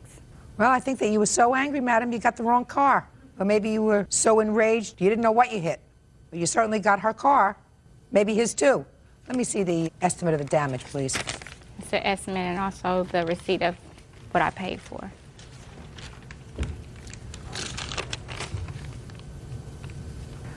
When did she assault you? She assaulted me in July of '97. Were you incarcerated for that assault? Yes, ma'am. For how long? 3 years. That's a serious assault. What kind of injury did you have? I had a cut across my face, numerous cuts on my arms, and my ear was halfway off. Prior to 2 years of me cutting her, she cut me. I cut her because she came in my house. She busted out my car windows then, busted out my house windows, and came inside my house, and I cut her. That's why I was never charged. Do you have children? Yes. How many children do you have? I have 5. How old are they? 18, 16, 13, 11, and 10. Did they all live with you? Yes. So why would you risk going to jail again by going to her house? I'm not risking going to jail again going to her house. Sure you were. You went to her house and you vandalized property on her property. Belonging to my husband. Listen, he better be some prize for you to put yourself in harm's way with this lady who's missing a few screws. He Do must you be. understand? You keep coming over there. No, listen to me. For you, he must be some prize, because I certainly wouldn't tolerate it. Judgment for the plaintiff in the amount requested, $405 for the windows. That's all. Parties are excused. You may step out. Yana, case number 231 on the calendar, the matter of Mosier versus Mosier. Thank you. You're welcome, Judge. Parties have been sworn in. You may be seated. Folks, have a seat, please. Mr. Mosier, you claim that your brother assaulted you. Yes, He ma'am. assaulted you at his home, where you were a guest. Yes, ma'am. Who do you live with? My parents, ma'am. How old are you? 26. What's your first name? William. Who do you live with? My wife. And your first name is? Stephen. So it is your claim that William assaulted you. William says that there was a fight that you started. You just got the worst of the fight. Yes, ma'am. When did this argument take place, Stephen? This occurred on September 25th, about 8:45 p.m. My wife and I, Amanda, we had gone over to my parents' house to visit, have dinner. Everything was fine. There was no arguments. We had dinner. Everyone adjourned outside. We began watching a television show, my wife and I, at 8 o'clock. Where? In the kitchen, on a small 15-inch, 17-inch television. That was in the Okay. kitchen. About 45 minutes into the program, the defendant walked through the kitchen. The brother? Yes. Walked through the kitchen into the living room and turned on the large television with surround sound. He turned it on very loud. I don't know what his problem was, but he turned it on very loud. I walked into the living room, and I asked him very politely. I said, "Hey, man, could you please just turn down the television a little bit?"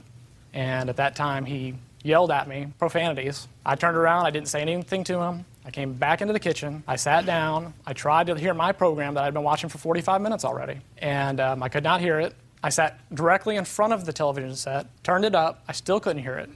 I walked all the way back into the living room, and I asked him again. I said, "Man, could you please just turn it down a little bit?" Politely. That I don't believe.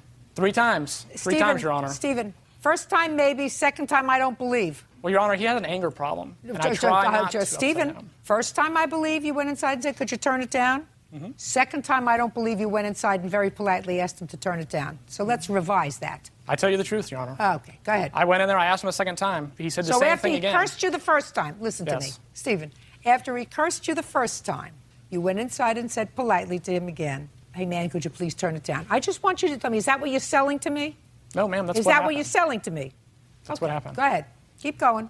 I went back into the living room for the second time. I asked him again politely. He shouted profanities at me again. I walked back into the kitchen. I still couldn't hear it. By this time, I'm getting a little frustrated. I walked outside of the home. I looked for my parents. I didn't see them. I came back inside. I'm still at the television. I still can't hear it. I walked back in there again. On the third time, I actually tried to turn down the television myself. I look off the corner of my eye. I see the defendant running at me. And I kind of put my hands up. I'm like, "What are you doing? What's going on?" At that time, he struck me in the side of the face. I wrapped my arms around him and was struggling to hold him. He was trying to hit me. We fell down to the floor. He was still trying to strike me. At that time, I had my head down, trying to protect myself, holding him down. He did come free. We stood back up. I was still trying to hold on to him. I was holding on to his shirt. His shirt started to come off. I stepped back. He pulled his shirt off the rest of the way, and he came at me again. I grabbed him again, put my arms around him again. I did not one time hit him. I backed him up all the way to the fireplace area, which is probably about 8 feet away. I let go of him. I stepped back to where we originally were. He grabbed a large wooden bowl, ran at me like this.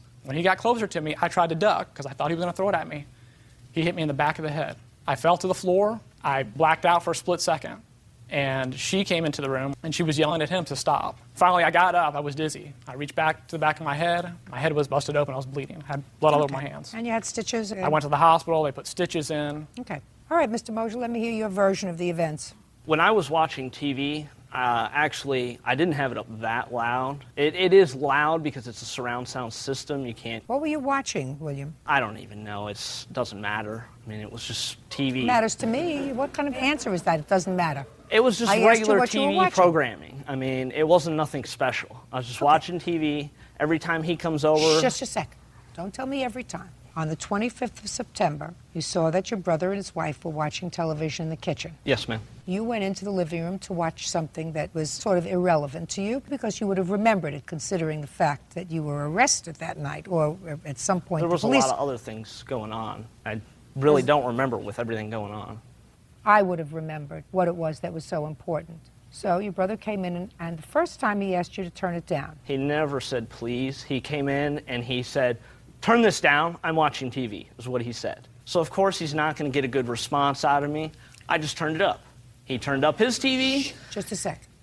So he came in and he said, "Turn it down, I'm watching TV." But you already knew he was watching TV, right? Yes, ma'am. Usually there isn't this problem. If he would have came at me and asked me nicely, I would have turned it down right away. But every time he comes over, it's like he's trying to be the boss of me, and I just gotten sick of it. I mean, it's every time. And so after he came in the first time, said turn it down, so instead you turned it up. He's just a second. And then what happened the second time? The second time he came in and he started yelling at me. I yelled some profanities back at him. That sounds right. He did the same, Your Honor. I believe that. And then it went to a third time. The third time he came in, he comes in and he switches all the dials, turns everything he can possibly turn off, and messes it all up. And I come running up to him, and there was kind of a little bit of an altercation there, and then I hit him, and he kind of hit and spun me to the ground, pulled my shirt. Why did you hit him? I was mad. Well, you can't hit somebody just because you're mad. You're I know. 26 years old. I know. Well, you can't do that. Is that your mother? Yes, ma'am. You know how you two boys are aggravating your mother? How many of you are there? It's just me, us two, and my little sister. That would be you. Yes, ma'am. You know how you're aggravating your mother? He also said that if I were to call and apologize, that he would not go any further with anything. Well, I called a couple times, couldn't get a hold of him. What'd you hit him with a bowl for? Because after he had pulled my shirt over my head and I was getting choked and beat on the back, I had bruises all over my back. I had marks on my neck where my shirt had been pulled around my neck. And as I got up, I'm like at a loss for oxygen. I'm mad. I've been beat on. You hit him first. I know. And I reached over and grabbed the first thing I could and swung at him. And my arm wrapped around him like this and caught him. I apologized. I wanted him to come over for dinner. We could talk it over. Did you? What? Shh. Come on. Now, did you say, I want to pay your hospital bill, I want to pay your medical bills? Well, I would have. I mean, if he'd actually talked to me, I haven't even been able to talk to him. I've called, I've left messages to come eat dinner and do things, try to talk it over as a family. Well, I think you should probably do that, if for nobody else's sake, but for your mother's sake. Do you see your mother? Very rarely. Our relationship has very much been her. It's been very stressful on the entire family. It hasn't just been this one offense. There's been several recorded, unrecorded criminal offenses made by the defendant. It's against who? Against me and other people. What other offenses against you? Well, I haven't lived with my parents for probably 8 to 10 years. At that time, that brief time that I did live there, for some reason the defendant had a taser. I was actually tasered one time. Oh, you boys got to stop fighting. It was either that or go to a big fight. How old are you? I'm 30 years old, ma'am. You got to stop fighting. There comes a time you got to stop beating up on each other. I'm not interested in fighting. I've never been. Good. What are your medical bills, sir? Just give me the bills that you have to pay out of pocket. I have a medical bill for $377.27, $100, and $25. I have suffered a lot professionally and personally. Well, how professionally? Well, my head was busted open. I had 2 staples in the back of my head. I believe you. I had a huge mark on my face for about a month. I had really bad headaches in the back of my head. I've never had headaches before in my life. What kind of work do you do, William? I work for a pool company. Doing what? Cleaning pools. Okay. Well, I understand that he feels very, very angry, and the truth of the matter is that you were wrong. You were wrong on all counts. A, you were wrong because your brother and his wife were guests in your home. So If you know that they're watching television in the kitchen, which you in fact knew, and you have a much larger setup in the living room, if you wanted to be a nice person to the guests in your home, you say, listen, there's nothing particularly important that I'm watching. Why don't you guys go inside in the living room and watch the program in surround sound? You chose not to do that. You chose to act like a baby. You went into the room, you turned on the television, the surround sound. He came inside, and I absolutely do not believe his story that he came in and asked you very politely to turn it down. That's not what a 30-year-old brother does. He comes in and says, turn it down, I'm watching TV, especially when he's got his wife in the kitchen egging him on a little bit. Would that be a fair statement, Miss Mosier? You don't know. I was loading the RV. You don't know. But then, when he comes inside and he says to you, please turn it down, you acted like a bigger baby and you turned it up. Well, if he would have asked respectfully... I don't... Listen, if I were 5'7", I probably would have been on the cover of Vogue. But I'm not. So if he would have said to you, would you please turn it down? Yes, you would have turned it down. If you said, would you please turn it down, you wouldn't have hit him on the head with a bowl. You wouldn't have punched him in the face. Stop being a baby. Your mother may baby you. I'm not going to baby you. You did the wrong thing. And for that, you have to pay. Now, your brother could be, you know, a big brother and say, listen, it was a horrible thing, but I don't want it to interfere with my relationship with my mother anymore or with my sister anymore. I want it just to get over it, get over it. He chooses not to do that. He chooses to let it fester, which is not a smart thing to do because it doesn't make anybody in your family feel better. And I'm not so concerned about him. I'm more concerned about your mother. In any event, I'm awarding you $1,000 for all this pain and suffering and other stuff that you have, and $502 for your medical bills. And that's it, Mr. Mosier, because I also think that you didn't handle it well. Because you could have taken your wife and left, instead of letting it escalate by going inside and touching property that wasn't yours, which you did. I did ask politely. I don't care whether you ask politely or not. If you ask politely and somebody says no, and if you don't like the game, go home to your own house and watch the program. You don't go into his room where he's watching television and it's his home and touch his property. So there were other ways that you could have dealt with it. Sure. Which is why, sir, you're not getting the $5,000 that you're asking for. You are being compensated marginally. Your medical bills and $1,000 for your pain and suffering. Period. End of discussion. Okay. Do we understand each other? Yes, goodbye. Parties are excused. You may step out. He just always tries to boss me around and everything, so I'm going to take it. It seems like problems with him keep getting more severe and more severe, and they're not getting dealt with. You can only take so much crap. I just don't want to be around him. I don't trust him. I don't know what he's going to do. He's a time bomb. He could go off at any second. Real cases, real people. Judge Judy. And now the next case. All parties in the matter of Gabori versus Davenport. Step forward, please. 25-year-old Jesse Gabori is suing 23-year-old musician Cameron Davenport for the return of his fee to perform at her party.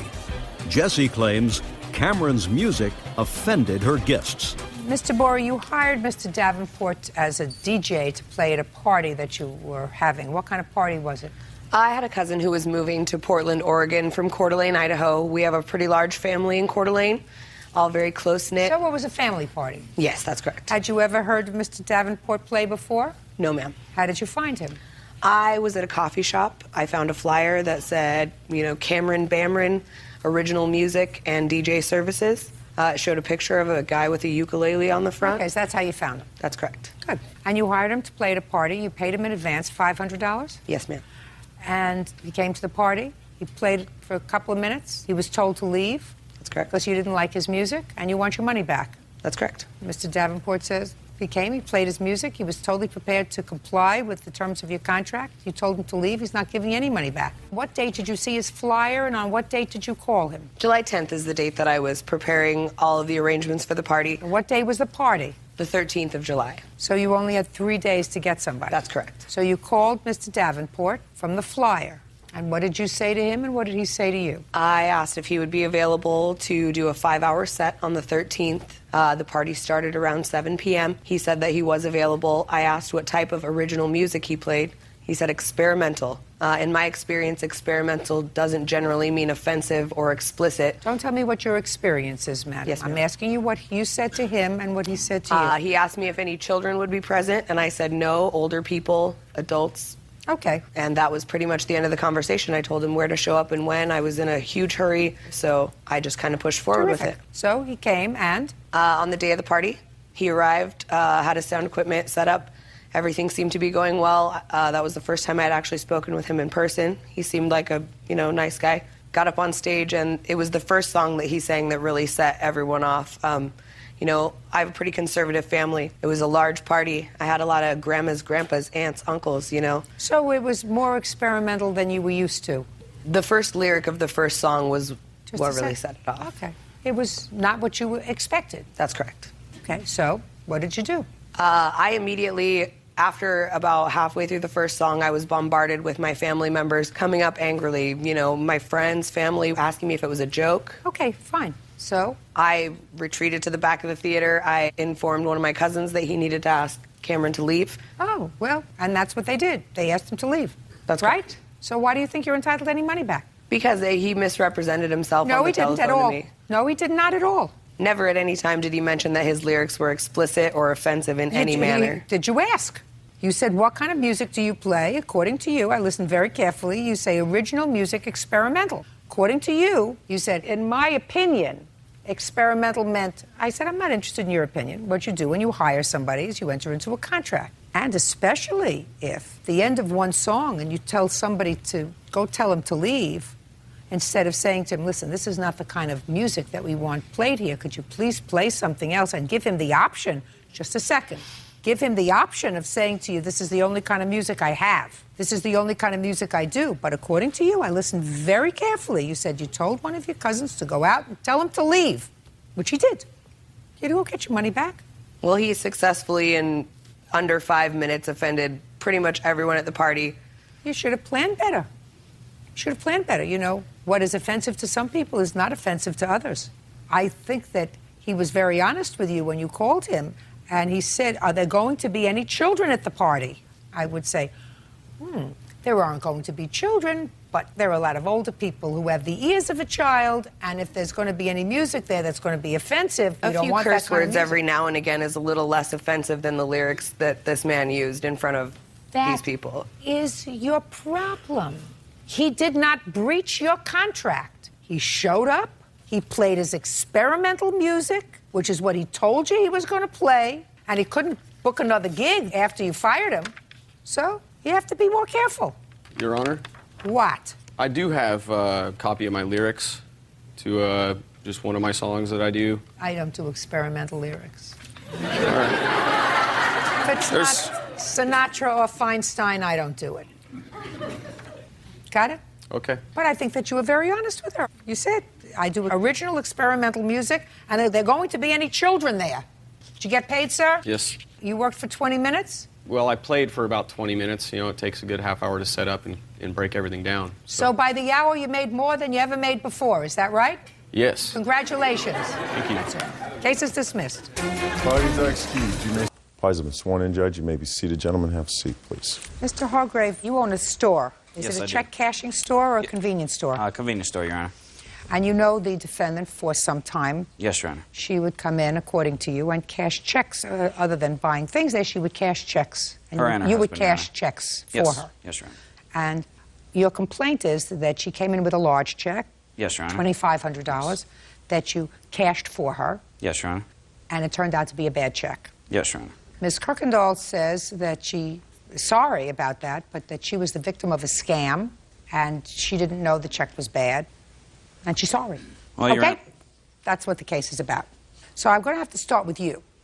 There are certain facts that I gather are not in dispute. A, there was a check for $2,500. You brought that check to the plaintiff, and the plaintiff cashed that check and gave you $2,500. He didn't give it to me. It was sent Western Union that day. He made out a money order? Yeah, Western Union order. He did?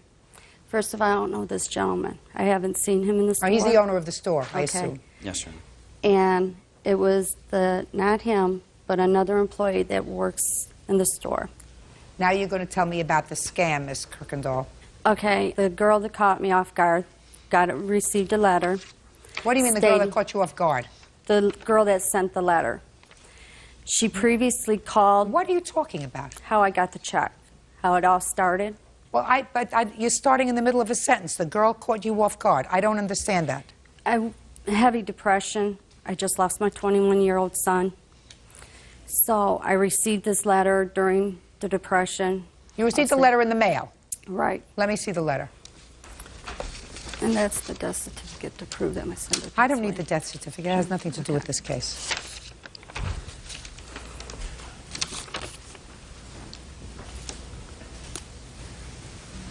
Well, first of all, I'm reading this letter, and this letter, dated January 17th, 2005, is allegedly from somebody by the name of Sherry, who is telling you from Australia that you have won $50,000. However, Sherry is illiterate. You're not illiterate, are you? No. All right. I'm just reading a paragraph to you from this letter. So I'm mailing in regards to know why you have not made any effort to claim your money. In regards to know why. Right. I don't know why somebody will wait that long to claim their money, T-H-E-R-E. Their money. You responded to this letter? Just a second. I mean, it gets worse. Yeah, it does. To elaborate more, this draw was held in Australia. And if we don't hear from you in 3 days, your file will be closed, C-L-O-S-E, and you will no longer be able to claim your winnings. Okay.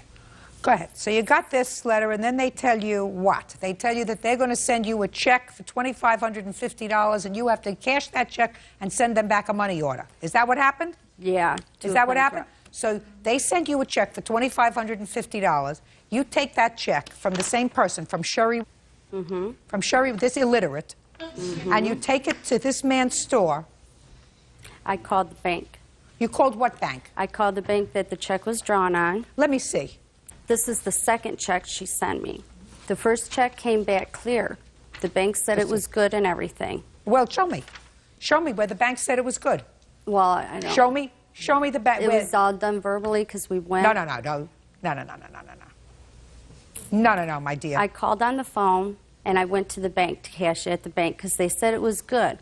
So why didn't they take care of it there? Because they wanted me to open an account. I didn't have an account with them.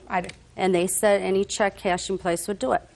So that's when I went to the store. No. So then you took it there. And they called on it. Who called on it? Did somebody from your end call on it? Yes, Your Honor. We called.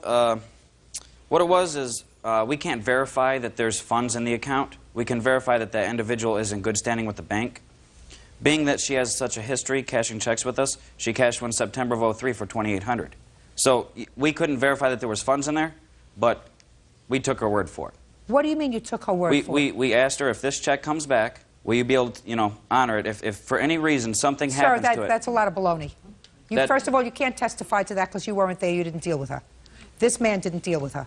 Actually, I Where was is there, the what? I was there. He authorized me cashing the check. Mike, another one of my associates. She says you weren't there. Have you read the police report, Your Honor? I don't think she knows what was going on. Let me see it. You were there? You were present? Oh, yes, Your Honor. Oh, okay. Well, she says you weren't, so I was under the impression Mike was you weren't the individual that sent the Western Union. Who are you, sir? I'm her husband. Oh, I'd like to see you. Get up. What do you do for a living, sir? I'm an electrician. You read English? Yes, I do. Did you read this letter? Just a second. You read this letter that looks as if it was written by some illiterate? We made fun about the letter. We laughed about it, the way it was written. You did? Yes. We thought it was a scam from the beginning. Right! So why did you involve him with your scam? We called the bank. I know this is hearsay, but we called... It sure is hearsay, sir. We gave them the check number, and that's what they verified. What do you mean? You mean you called and you gave them the check number and the bank told you that over the phone? Yes. Your wife just told me she went there. Just a second. Your wife just told me she went there. We called the bank first to verify it was good. Then we went to the bank to try and cash it. That's when they told us that it was a corporate money order and that we had to open up an account. I don't believe you. And even if I believe you, listen to me, even if I believe you, anybody who got this letter and who believes in good faith that this isn't a crank is an idiot. Judge Judy continues in a moment. You read the letter, you made fun of it. You thought it was a scam. But the if you had said it was listen to me. And later today, Your cake ruined her wedding. It didn't taste good. It didn't look nice, and she's not paying for it. I didn't get what I asked I'm for. speaking. Real cases, real people. Judge Judy. Convenience store co-owner Steve Hargrave Jr. says former customer Catherine Kirkendall cashed a phony check for $2,500 in his store. I have to decide whether you had sufficient knowledge or should have had sufficient knowledge that this was a hoax before you go to some unsuspecting place and cash this check. Now, if everything looked really legitimate, if it looked like you were being contacted by the prize patrol, I would say, well, maybe you were legitimately scammed. But I have to find that you didn't walk around with your head in the sand.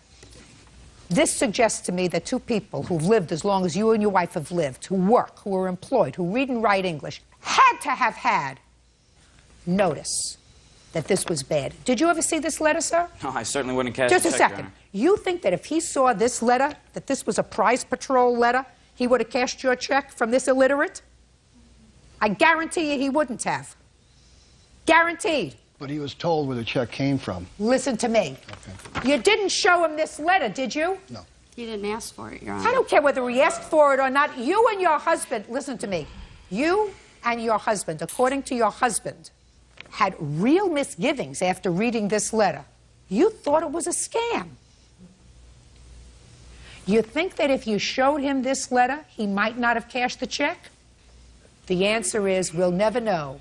You didn't show it to him. You didn't tell him about it. You didn't say, listen, Yes, I I did. Just a second. You told him you got a letter that sounded like it was written by an illiterate? You told him you got a letter The that sounded employee as if... asked, yes, where I got the check from, what it was for, and I told him Did you- for some winnings. Some winnings? The You told him- employee... Shh. Did you tell him you got a letter that sounded Yes. as if it was written by an illiterate? No. I told him I received a letter stating I got some Just winnings. answer my question. Did you tell him that you got a letter that was very suspicious to both you and your husband? I told him it did sound suspicious because he even I don't said- believe you. He even said it sounded fishy. No, he said the scheme sounded fishy. I'm asking you whether you showed them the No, I letter didn't and show whether him you the letter. said that the letter sounds as if it was written by an illiterate on an internet piece of paper. No, I didn't show him And the letter. Comes to you Handwritten. in this envelope. Right. So, let me tell you what the law is, as I perceive it. And since I am the ultimate arbiter of what's right and wrong, you're stuck with it. Can I say something first, please? Sure. They called on the check. Just a second. Hearsay. No, I watched him call the check. He verified, he kept me there for a half hour calling on the check. This gentleman here asked the employee that was calling the check, says what was wrong, because I was there for a half hour, and the guy says he were having problems with the bottom numbers. He She's gave him absolutely the right, okay to cash the check. Listen to me. Now we're going to start again from the beginning. You received this in the mail. Right. Handwritten, no return address, looked like it was written from someone who was just released from a psychiatric institution on a piece of computer-generated stationery that is replete with misspellings, bad grammar, from some organization that has told you that you have won $50,000. Now, you have to be an idiot to take one step further and go any further instead of taking this letter and ripping it up and throwing it in the garbage. But you had this information. And if you had taken this letter to this store and this man would have seen this letter, there isn't a question in my mind that he would not have invested $2,500 in this scam. You tend to lose nothing. You have lost nothing. You had the information to save him. You chose not to give him this information despite the fact that you had this information, and according to your husband, you read the letter, you made fun of it. You thought it was a scam. But the If bank you had said it was listen good. to me. If you had said to him, listen, I'm going to share with you all the information that I have. This is the letter I got. And if after you did that, the plaintiff chose to cash your check and to turn over $2,500 of his money, I would say he's as dumb as you are, and he deserves what he gets. But right now, you had withheld from him this information, and you're stuck because he shouldn't be out the money. Put your hand down. He shouldn't be out the money because he wasn't armed with the information that you had. Judgment for the plaintiff in the amount of $2,550. Thank you. That's it. Parties are excused. You may step out. If he was hesitant, he shouldn't have cashed it, but he got the okay to cash it, and he cashed it. We've been cashing checks for a long time for him. I had no question to, doubt the validity of the check. You know, I was in a depression, a heavy depression, so I just thought some luck would be coming our way. And now the next case. All parties in the matter of Nybert versus Sanders. Step forward, please. Healthcare agent Catherine Nybert is suing her former friend, customer service rep Alicia Sanders, for the cost of a wedding cake. Alicia says the cake was a disaster and it ruined her wedding. Miss Nybert, you and Miss Sanders were friends, knew each other from work, according to what I read in this complaint. And she was getting married. You agreed to make the wedding cake. That's correct. And your agreement was that you would make the cake. She had selected the cake. She had a picture of it. She would pay you for the ingredients, which were a couple of $100s. And the labor that went into making this cake would be your gift to her. That's correct. You made the cake. You delivered the cake. You didn't get your money. That's right. Mrs. Sanders says your cake ruined her wedding. It didn't taste good. It didn't look nice, and she's not paying for it. That's right. When she approached you, Miss Nybert, she showed you a picture, according to what I read. That's correct. Do you have that picture? I do. I'd like to see it. By the way, do you do this as a hobby or as... It's basically a hobby. I do it for good friends and family. I just charge them cost. I do it out of a gift of love because I care about the person. You have a picture of the finished wedding cake? You bet I do. I'd like to see it, please.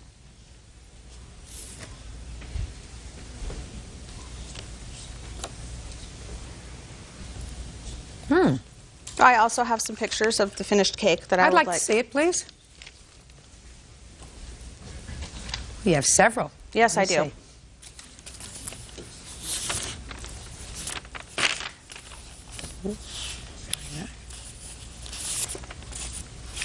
Well, the cake isn't in this picture, right? No. I just thought you'd like to see that I had a designer wedding gown, I had a beautiful wedding, and I was so excited to have a designer wedding cake. Well, why didn't you order the one from a designer bake shop? Because it cost $700. Listen to me. So, well, that's what it costs? Apparently, you're right. Is this your first marriage? That's not a hard question. No. How many weddings have you had? One. I went to Las Vegas. I was married for 3 months. He was deployed. We never lived together. This was the first wedding this is your... that yes. Okay. You bought a designer dress? Yes. How much did you pay for the dress? $3,000. You didn't spend $500 for a copy. Is that right? That's right. Shh. Just pay careful attention. Did you have expensive food at the wedding? Yes. How much did you pay per person? I don't know per person. We didn't do it by per person. We did a buffet style. We spent about $1,000 on the food. How many people did you have at this wedding? About 400. You had 400 people at the wedding and you spent $1,000 for food? Mm-hmm. Is that right? You know, my mom helped us out with You the food could and everything. stand up, please, Okay. when you talk to me. Well, my mother helped us out with the food, so that cut down some of the Our expenses. family made the food, so we didn't hire a caterer, so we had a lot of expenses cut. And this was another way that I thought I could cut my expenses. Well, and when unfortunately, I should so not. I want to explain to you, Miss Sanders. When you paid top dollar for your dress, you were satisfied with the product, is that right? Yes. If you had wanted a designer wedding cake, which according to your answer cost $700, you were not prepared to spend the $700. You were prepared to spend less, right? Yes. So you got somebody who was going to try to copy the cake that you wanted, right? Yep. A copy isn't an original. That's right. Right. I found that out the hard way. Right. Whether you found out the hard way, Miss Sanders, or the easy way, you owe Miss Nybert the money. I didn't get what I asked I'm for. speaking. Pay careful attention. You had a cake. It was the only cake you had there. The only one you had. And you displayed it. You didn't, I'm looking at your pictures. You displayed it with a lot of little flower girls who got their fingers in it. Because nobody else wanted to eat it. I am speaking. When I speak, you don't.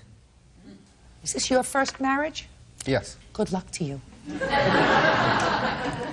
You see, you displayed the wedding cake, and you had two little girls who were flower girls or members of the wedding party, or maybe just guests. They were there putting their fingers all over it and tasting the frosting. They didn't look as if they're still with us on this earth, are they not? So you displayed the wedding cake. You may not have liked it, but you used it. And when you use it, you pay for it. Do I make myself clear? Yes. Good. Judgment for the plaintiff in the amount of $200. That's all. Thank you. Parties are excused. You may step out. Yeah, this is case number 301 on the calendar in the matter of Vincelli versus Duncan. Parties have been sworn in, Judge. You may be seated. Folks, have a seat, please. Ms. Vincelli, Mr. Duncan is the boyfriend of your former neighbor. Right. Is that right, sir? Yes. And evidently, there was some difficulty that existed between you and your neighbor and the boyfriend. And you were in court about this difficulty. And it is your claim that sometime after the court proceeding, Mr. Duncan went out to the parking lot and vandalized your car. Mr. Duncan says he did not do that. Right? Yes. Who is this? This is my mother. Who is this? This is Yvonne O'Connor, my witness, and my son, Bo, who is also a witness. Okay. What were you in court for? We were there on a civil harassment matter. Gregory and his girlfriend against myself, my son, and my husband. What was the civil harassment case for, Mr. Duncan? We've been harassed. My girlfriend has been harassed for over a year now from her and her whole family. She files claims, seems like weekly or monthly, against them, against her whole family, her mother, her father, everyone. The plaintiff files claims against your girlfriend and her whole family. Yes. And as a yes. And as a result of those claims that she files against your girlfriend filed a harassment case against her and her family. Yeah, we were trying to get restraining orders that day. Okay. And, yeah. Did they have a restraining order against your girlfriend? No, they don't. Not that I know of. Is that right? I have one against her mother. Just against her mother, but not against the girlfriend. Right. And your girlfriend was trying to get a restraining order against the plaintiff and her family. That's what you were doing in court? Yes. Were you there as a party or a witness? I was trying to get one too, so I guess as a party. How did you allege that Miss Vincelli and her family harassed you? There had been a couple different incidents, one at her house in Chatsworth and a few other things. Well, right now you haven't given me an answer. I asked you what kind of harassment against you. There was a time when they cornered us, and her husband, who was a very large man, said for me to get out of my car and to fight him and do things like that. And we have pictures. That's not her.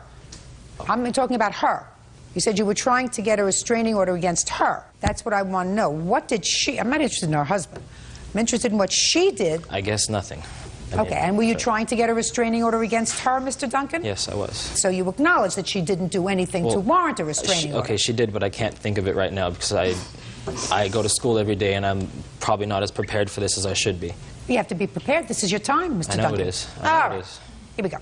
You were in court, and what happened when you were in court, Miss Vincelli? They were explaining their story to the judge, and then the judge asked us our side, and we started to speak, and Mr. Duncan got very irate and told the judge to F off and other explicitives, and he kicked open the door, and we continued with the case with his girlfriend.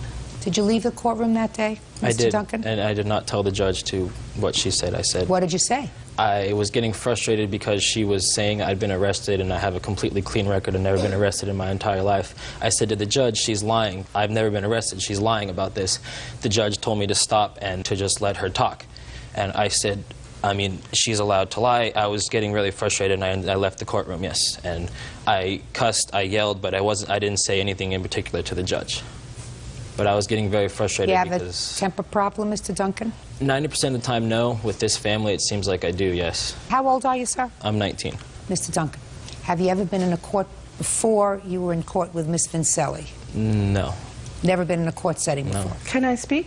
No. As a witness? No. Since I was with him when he did leave the court? No, you can't speak now. Okay. I'm trying to explain to your son that in court, everybody gets a chance to speak and tell their story. First one side, and then the other side. And what the judge was explaining to him was, when Ms. Vincelli is finished, he will have an opportunity to respond, but don't interrupt her. Don't call her a liar. You will have an opportunity to speak. That's what the judge was saying to you, and you were getting frustrated. That's not what she was saying, though. It's not. I'm sorry, it was what she was saying. You just told me she was saying, don't interrupt her, let her speak. She wasn't saying that. She was just... Never mind. Okay, Well, I'm no, sorry. tell That's me what she was saying, Mr. Duncan. I don't remember. I'm sorry. I don't know what she was saying. I have a bad memory. Okay, so you left the courtroom. Now, how was your car damaged, Miss Vincelli? He kicked the front bumper off on the driver's side. He keyed down the driver's side door. There's a fist mark on the hood, and then another fist mark on the top of the car. Did you witness this, Miss Vincelli? When we came out of court, he was screaming and yelling in the parking lot. He ran towards my car. We couldn't see him anymore, and all of a sudden we heard this noise, and he's screaming and he's kicking the bumper, and then all of a sudden he ran towards the street area. Mr. Duncan, did the police ever question you with regard to this vandalism? No, they didn't, and it was also said on something that she gave that she asked if I wanted to pay this $1,800, which I was never contacted about this. I didn't get to anything yet about $1,800. Okay, sorry. Do you have any other witnesses to the vandalism? Yes, I did. They were walking out with me when this happened. Step up, please. This is your son? Yes, it is. How old are you? 19. You're her friend? Yes. You were there with her that day? Yes, I was. What happened when you left the courthouse? We walked out to the parking area. The sheriffs were talking to the defendant's mom and the other person's mom. We saw you mean him. His girlfriend's mother? Yes. The sheriffs were speaking with them, and we were walking out to the parking lot to our cars. We saw him run out to Miss Vincelli's car, screaming and yelling. I turned to the sheriff and said, "Hey, can you help us out here? He's running towards our car. We need some kind of protection." And they said, "Oh no, he's leaving." And we saw him run to the car, kick the bumper, and run off. And that's when the sheriff said, "See, he's leaving."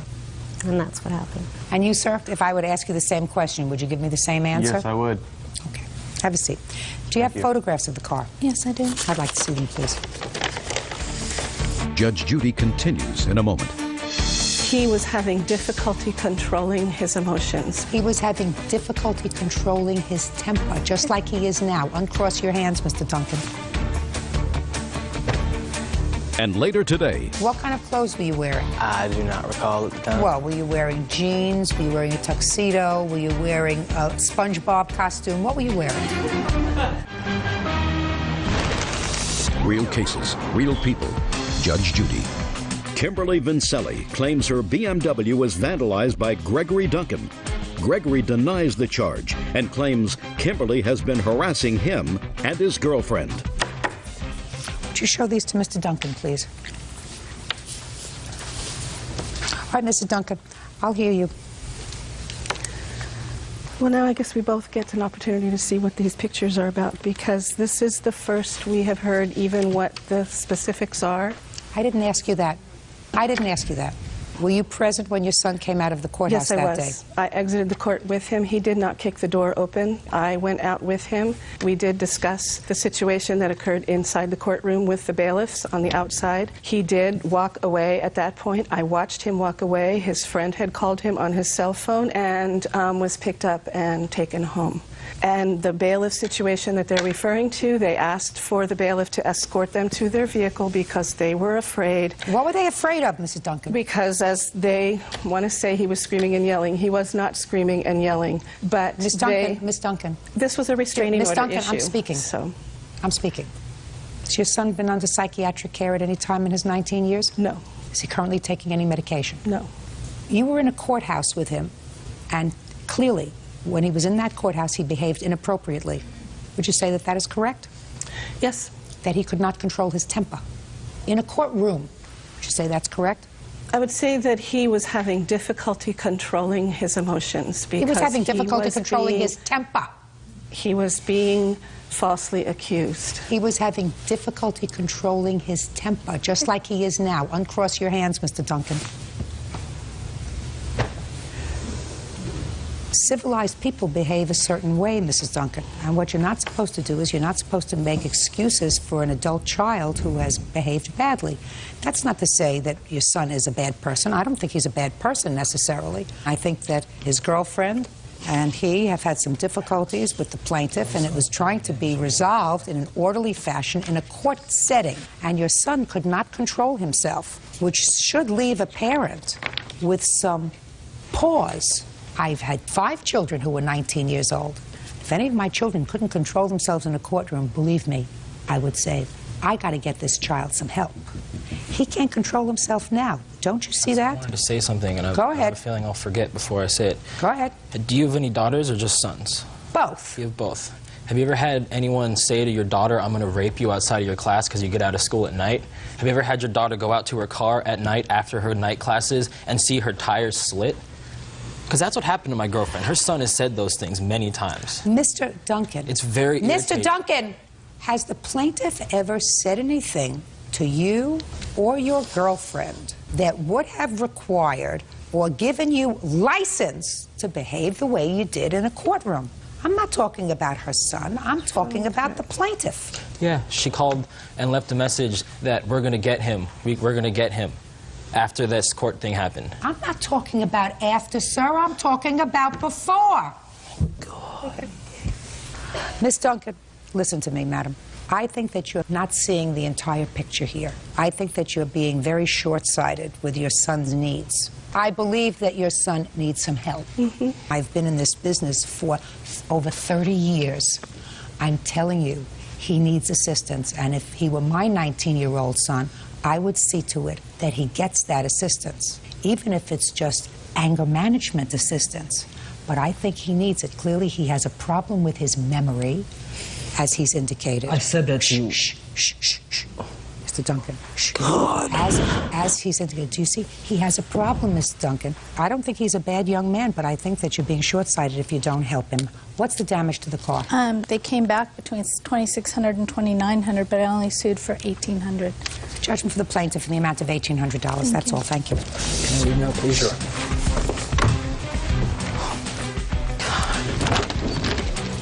I think it's self-explanatory, and I think she did the right thing. It's actually fairly ridiculous that somebody would have to do this to somebody. That was mild today. He was on good behavior.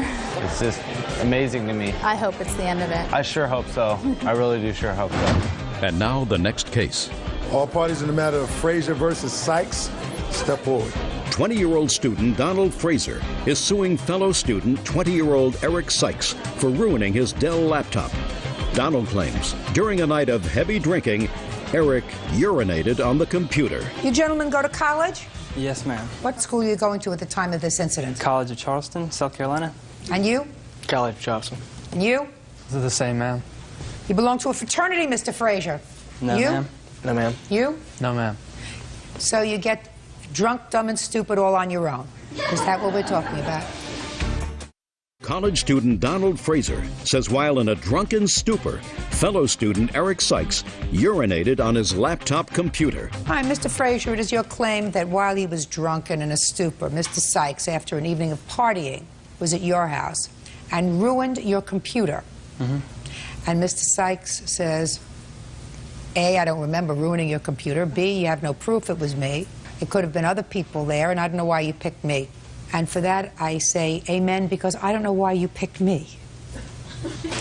So you want to tell me in 30 seconds or less, Mr. Frazier, how Mr. Sykes damaged your computer and how you know it was Mr. Sykes that damaged your computer rather than one of your other drunken friends. Okay. I went to sleep. Eric was sitting back. This is Eric. This is Eric, yes. Eric was sitting back in a chair, seemingly passed out. And what I found when I woke up was Eric sleeping on a couch 10 feet from my computer. My computer was on a white mini fridge like this. I went to my computer to turn on some music, and I found something wet on it. And I thought it maybe was water or a drink. Got closer, started to clean it up, smelled it, and realized that it was neither water or a drink. It was urine. And this was very disturbing to me. I woke everybody up. How many people did you wake up? My roommate. And where was your roommate? I shared a room with one of my roommates. He was in his bed. and my other roommate had his own room. He was in his bed. And how long had you been drinking the night before? I hadn't been drinking extensively because I had to be at work. I had to get up before everybody else. What's extensively? I probably had 3 beers. And what about your 2 roommates? Were they drinking with you? Mm-hmm. Were they still sleeping when you got up? Yes, ma'am. Okay. Is this one of your roommates? No, this is my witness, Daniel, who... Oh, good. So we have a witness to him urinating into your computer. Well, 4 days... Well is not an answer. 4 days after this incident, Daniel woke up to the sound of Eric peeing on his coffee table under the same circumstance, very intoxicated. So what you're suggesting is that Mr. Sykes needs a roadmap to the potty. Yes, ma'am. If you, my picture here? No, I don't want to see the picture. All right. It's on top of that. What you're suggesting is because it was a white refrigerator, he got confused. Yes, ma'am. It's possible. Okay. It's possible. Go ahead. When we woke up, Eric said 3 things that were most important. He said he did not remember being there, that he did not know where he was when he woke up, and after discussing it, after waking everybody up, he said that he thought that he probably did it. And at this point, I was going to do everything I could to make sure that the computer maybe could work. I dried it out to make sure, because I wanted to fix it, you know, even if it had urine. All right, I hear you. Did you have an accident on his computer? Not to my knowledge, ma'am. So you don't know. You were too drunk to know what you were doing the night before. Is that what you're telling me?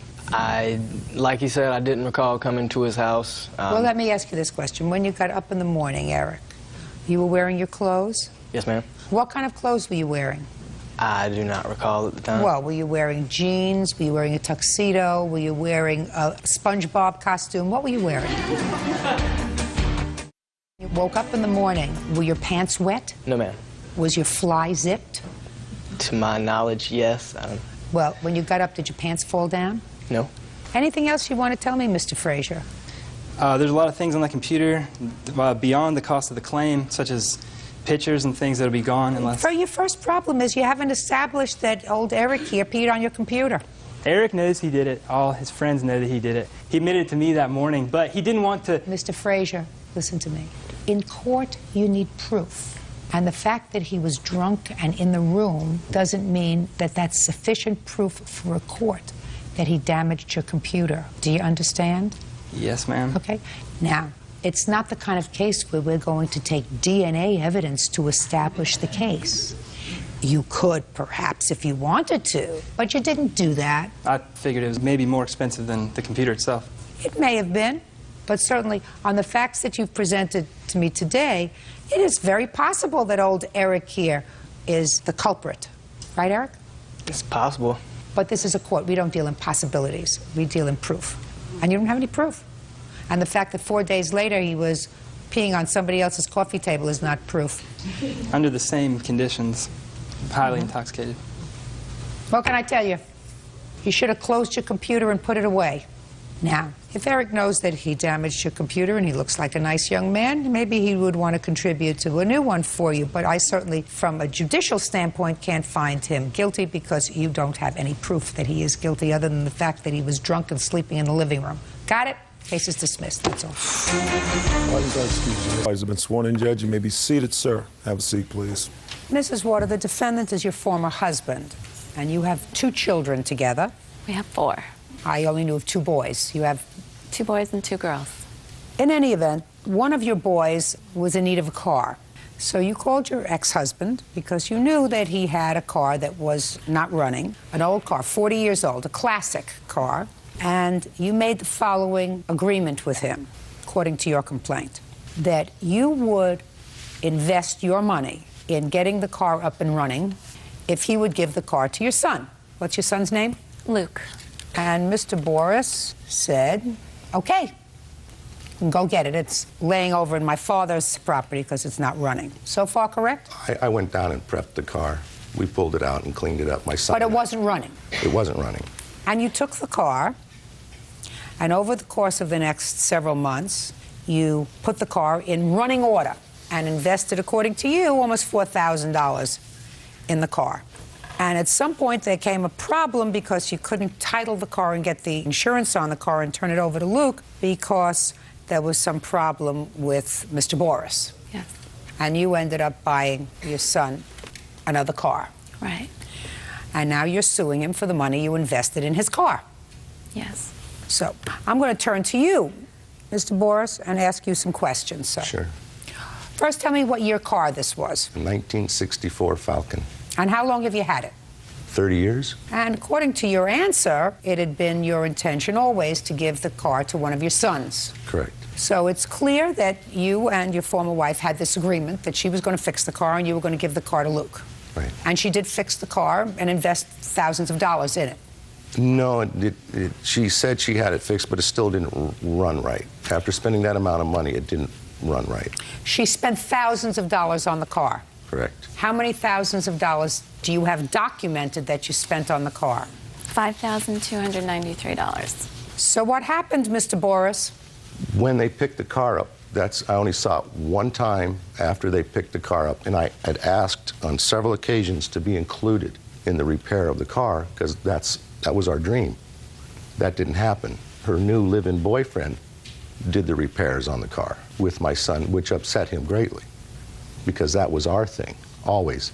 And Mr. Boris, if that was going to be your thing, then why didn't you say, listen, if you pay for the parts, we'll leave it at my father's house, and I'll work with Luke on it, you know, whenever I can. Why did you, according to you, put it in shape so that they could move it? She made the offer of, if I give the car to Luke, that she would pay for the repairs. Right. Well, that's what I said. She didn't want to include me in that, though. She said she would, but once they got the car, I never saw it after that. They took it somewhere else to a friend of his who builds race cars, and she wouldn't tell me where it was. I had asked several occasions. How did you ask? I'd like to go see the car. I'd like to see where it is, the progress of the car. And what did she say to you? No, it's being worked on. Oh, that's not a nice thing to do. Why did you do that? Well, I don't recall ever saying that. The car was at the mechanic's house for a month while he was rebuilding the engine and doing major work to it, and then we brought it home, and it was parked in front of the house until the police came by and told me that the registration was not valid, even though I had plates and tags. So we had to move it off the street. So we did park it at a friend's house who has some property. Well, what do you need to get the car in a state where it can be registered and have proper tags? Just a signed statement from him stating that he has given the car to my son, but he refuses to do that. I have a thing from the DMV. My son has the proper paperwork. The reason that the DMV kicked it back out was because she tried to add her name to it. Her name How is old is Luke? 16. He can't register the car himself. He can become the legal owner, though. No, he can't. He can't. She needs an insurable interest in the car in order to get insurance on it. Anybody who wants to insure a car has to have an insurable interest in that car. Otherwise, you could take out insurance on my life, for instance, and then I wouldn't feel safe. Do you understand? So your 16-year-old son cannot own this property alone. He has to own it with a parent, with an adult, or with his guardian. More than willing to be a co-owner with him. Well, that wasn't your agreement. And the agreement wasn't to make her the owner either. No, she's not supposed to be the owner. But if she... There on the paperwork, it's trying to show that she's trying to put her name on the title. With Luke? Mm-hmm. Well, so what's wrong with that? She's just paid $5,000 to fix it. Because my son told me once she takes ownership, because she bought him a new car. She went and spent thousands of dollars more for a new car rather than to continue to invest in fixing that car. And my son has told me that once she becomes the owner, she's going to sell it. And that was never the intent. Ms. Water, is it your testimony today that if you are successful, that it is your intention to give this car to your son, or is it your intention to sell it? My intent was to get the car running for my son. I tried to do something nice because I knew he wanted to give the car to one of his sons. So I said, you give him the car, I will pay to have it up and running. He failed to follow through on his part. No, no, madam. He refused to sign a bill of sale. He did not want to sign a bill of sale to you and Luke. He says, I don't have a problem with signing a bill of sale over to myself and Luke, but not after to... I invested the money. What? It could be in my son's name, but as you state, it cannot only be in his name. Correct. And he said, I'm not making my former wife a gift. I'm making a gift to my son. So he has no objection to giving you a bill of sale so that you can act as emissary to have the car registered and insured. Correct? Yes. That's not unreasonable. That was your agreement. Your agreement wasn't that he was going to reimburse you.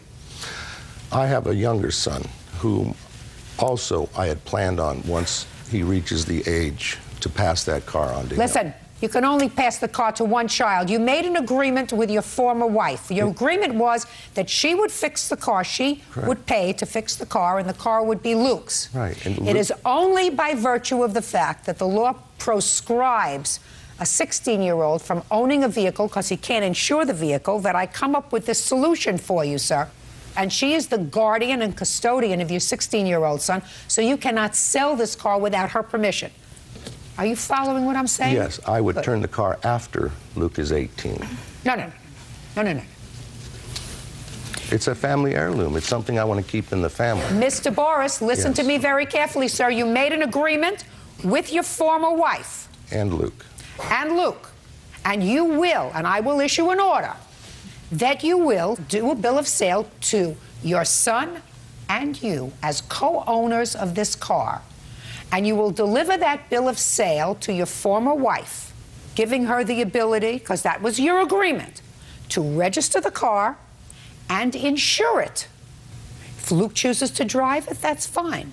If he wishes to insure it, that's fine. If she wishes to keep that car on her property for the next 2 years until Luke is ready to take it himself, and I assume, sir, that you want to maintain good relations with your son when he's 18, I assume you're going to sign the car over to him. Correct. Right? Right. Perfect. That's the solution. So within 5 days from today, you will deliver that statement to your wife, along with the agreement that when Luke turns 18, he will become the sole owner of the car. Is that reasonable? That's reasonable. Understand?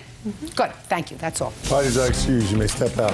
I'm very frustrated. I put a lot of money into that car, and I wasn't able to get it registered so my son could use it, and he needed another car, so I have spent more money than I needed to. She let her new live-in boyfriend do the work on the car with my son. They're just allegations. I gave him plenty of opportunity. The only thing is he wanted me to fund his time with his son. It had been something that my son and I had always planned on doing together, not some guy that she has living in the house. He makes everything difficult. It's been this way for years. I just hope we can put it behind us. And now the next case. All parties in the matter of Eden versus Neely. Step forward, please. 18-year-old student Desiree Eden is suing her father's girlfriend, EMT tech Susan Neely, for the return of payments on a Dodge Neon she repossessed. Susan is countersuing for the vehicle's unpaid balance and insurance payments. Who are you? I'm the dad. Why don't you stand up, sir? Miss Eden, while this gentleman, who's your father, is not a defendant, I'm going to have him stand here because I think it's important. Miss Neely is your father's girlfriend. They live together, is that right? Yes. According to what I read, a couple of years ago, you needed a car. You were living with your father and his girlfriend. And Miss Neely agreed to buy a car. You were underage, so it was in her name. And tell me what the agreement was. The agreement was that I paid the car payments on the car as it came. I paid the $1,000 down plus the car payments on it. Did you? Yes, I did. From when to when? From November 2003 to November 26th of 2004. And you made the payments every month? Yes. Who paid the insurance? I paid it when she asked for it. The agreement was that you would make the monthly payments? Correct. Yes, ma'am. Ms. Neely, is it correct that Miss Eden made the monthly payments on the car from November of 2003 to November of 2004? Her last payment was on November the 12th. So the answer would be yes? Yes. Okay. Now, what happened in November of 2004? Okay, the day after Thanksgiving, she decided that she was going to move out and move in with her boyfriend. And I told her she could not take the car because that car was in my name. It was titled in my name. And I would not let her have it because if something should happen and they go out and have a wreck and kill somebody, it comes back on me. So I told her she had to leave the car with me, and if she came with the balance owed against the car, then I would sign it over to her. That's not true, Your Honor. Just a second.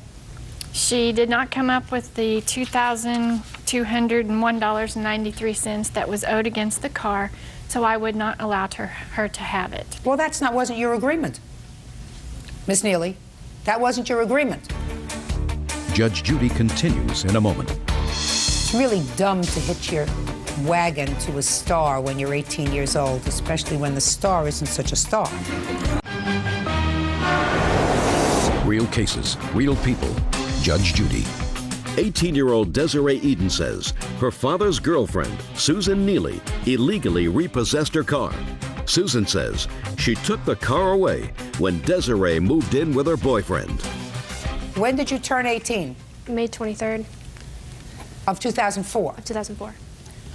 Once she turned 18 and continued to make the payments, and you continued to accept the payments, that contract that you had with her, that verbal contract, was ratified, which meant it became a contract. That contract's terms were very simple.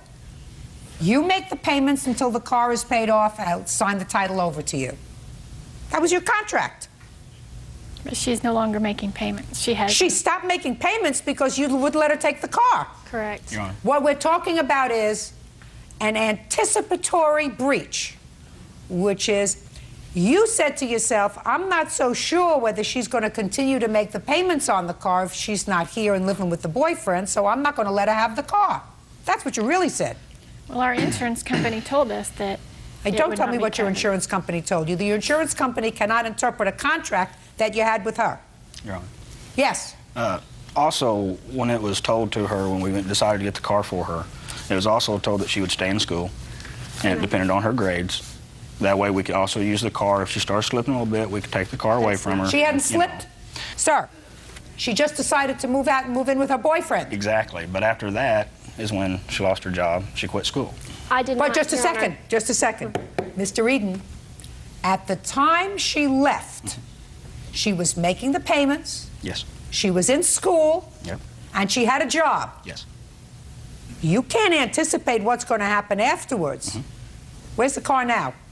It is at my house. They have it for sale for $2,500. Car is hers. Okay, who pays the rest of the... She does. Okay. Does she pay that to us or to the car dealership or... Are you working? No, ma'am. Well, how are you going to make the payments on the car? Well, I just moved back into my mom's here recently. I have to get another job. Where's the boyfriend? Right here. How come you moved out of his house? We both moved into my mom's house. We were having too much problems in Monette where we were living with him. He had assaulted me shortly after I moved out. Who did? My father. I had to get a restraining order against him on December 8th. He assaulted me on December 7th. About what? About he was mad that I moved out and I was living with him. Does he work? Yes, he does. What does he do? He is Don't in look down. factory. What? Factory. And what about you? I'm in school, high school. How do you do in high school? I do really good. I have good grades. You do really well. I do really well. I try. I have a report card from when she left. We don't need you to do any negatives. Okay, I just saw him. Listen to me. Is he in school? No, he's not. How old is he? 22. Do you have the ability to do better in school? Yes, ma'am. It's really dumb to hitch your wagon to a star when you're 18 years old, especially when the star isn't such a star. Unless you get an education, it's going to be a struggle your whole life. You want to struggle your whole life? No, Your Honor. You know what I'm saying to you? Yes, ma'am. You look like you have the potential to do okay. Unless you recognize your potential, you're going to be clawing at life your whole life. I think that taking back this car is probably going to be a terrible burden for you, financially, because you don't have the money for it now, right? Right. So you put in $4,000 into the car in the year that you had it, in payments that you made. Correct. Let's say you had to rent a car, a basic car, for the year. That would have cost you about $2,000 or $166 a month, basic. So you have the following choice. Either you assume full financial responsibility for this car, or I'm prepared to award you half of what you're requesting, which is $2,000, which might give you an opportunity of going and finding a good second-hand car that wouldn't give you any further payments. Do you understand? Yes, ma'am. And then Ms. Neely and your father can go and sell this car. If they make a profit, fine. If they don't, fine. You think that's a smarter idea for you? Yes, I do, because I don't know what they've done. I'm not sure what they've done to the car since I haven't had it. Well, I don't think they've purposely done anything. They're trying to sell it. All right. You can't anticipate a breach of a contract. You had an agreement with this young lady, and she fulfilled her end of the agreement. She used the car for a year, a little over a year.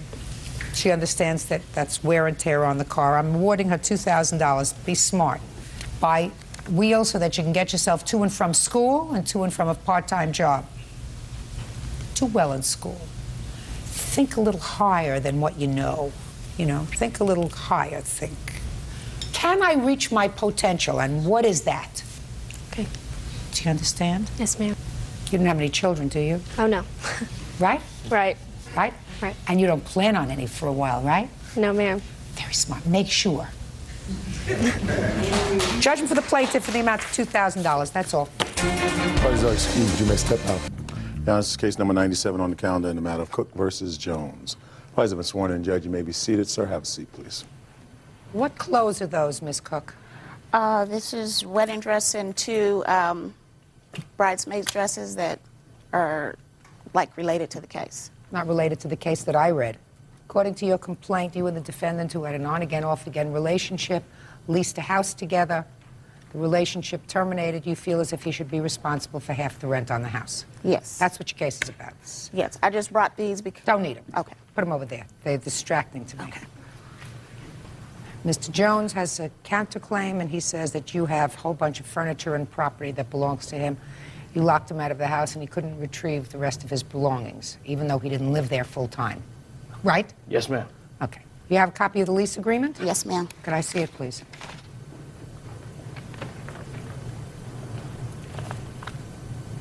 When did you move in? We moved in November 29th, 2000. And the lease is a one-year lease? Yes, ma'am. When did you move out, sir? Actually, I was put out in January. We got into an argument. I got put out in January. Then I came back because I thought it was going to work. And March of 2001, I came home to find my stuff outside and the door and the locks was changed. That's not true, Your Honor. Just a minute. So you're telling me she evicted you? Yes. That's not true. Okay, go ahead. That's not true. So now I'll hear you.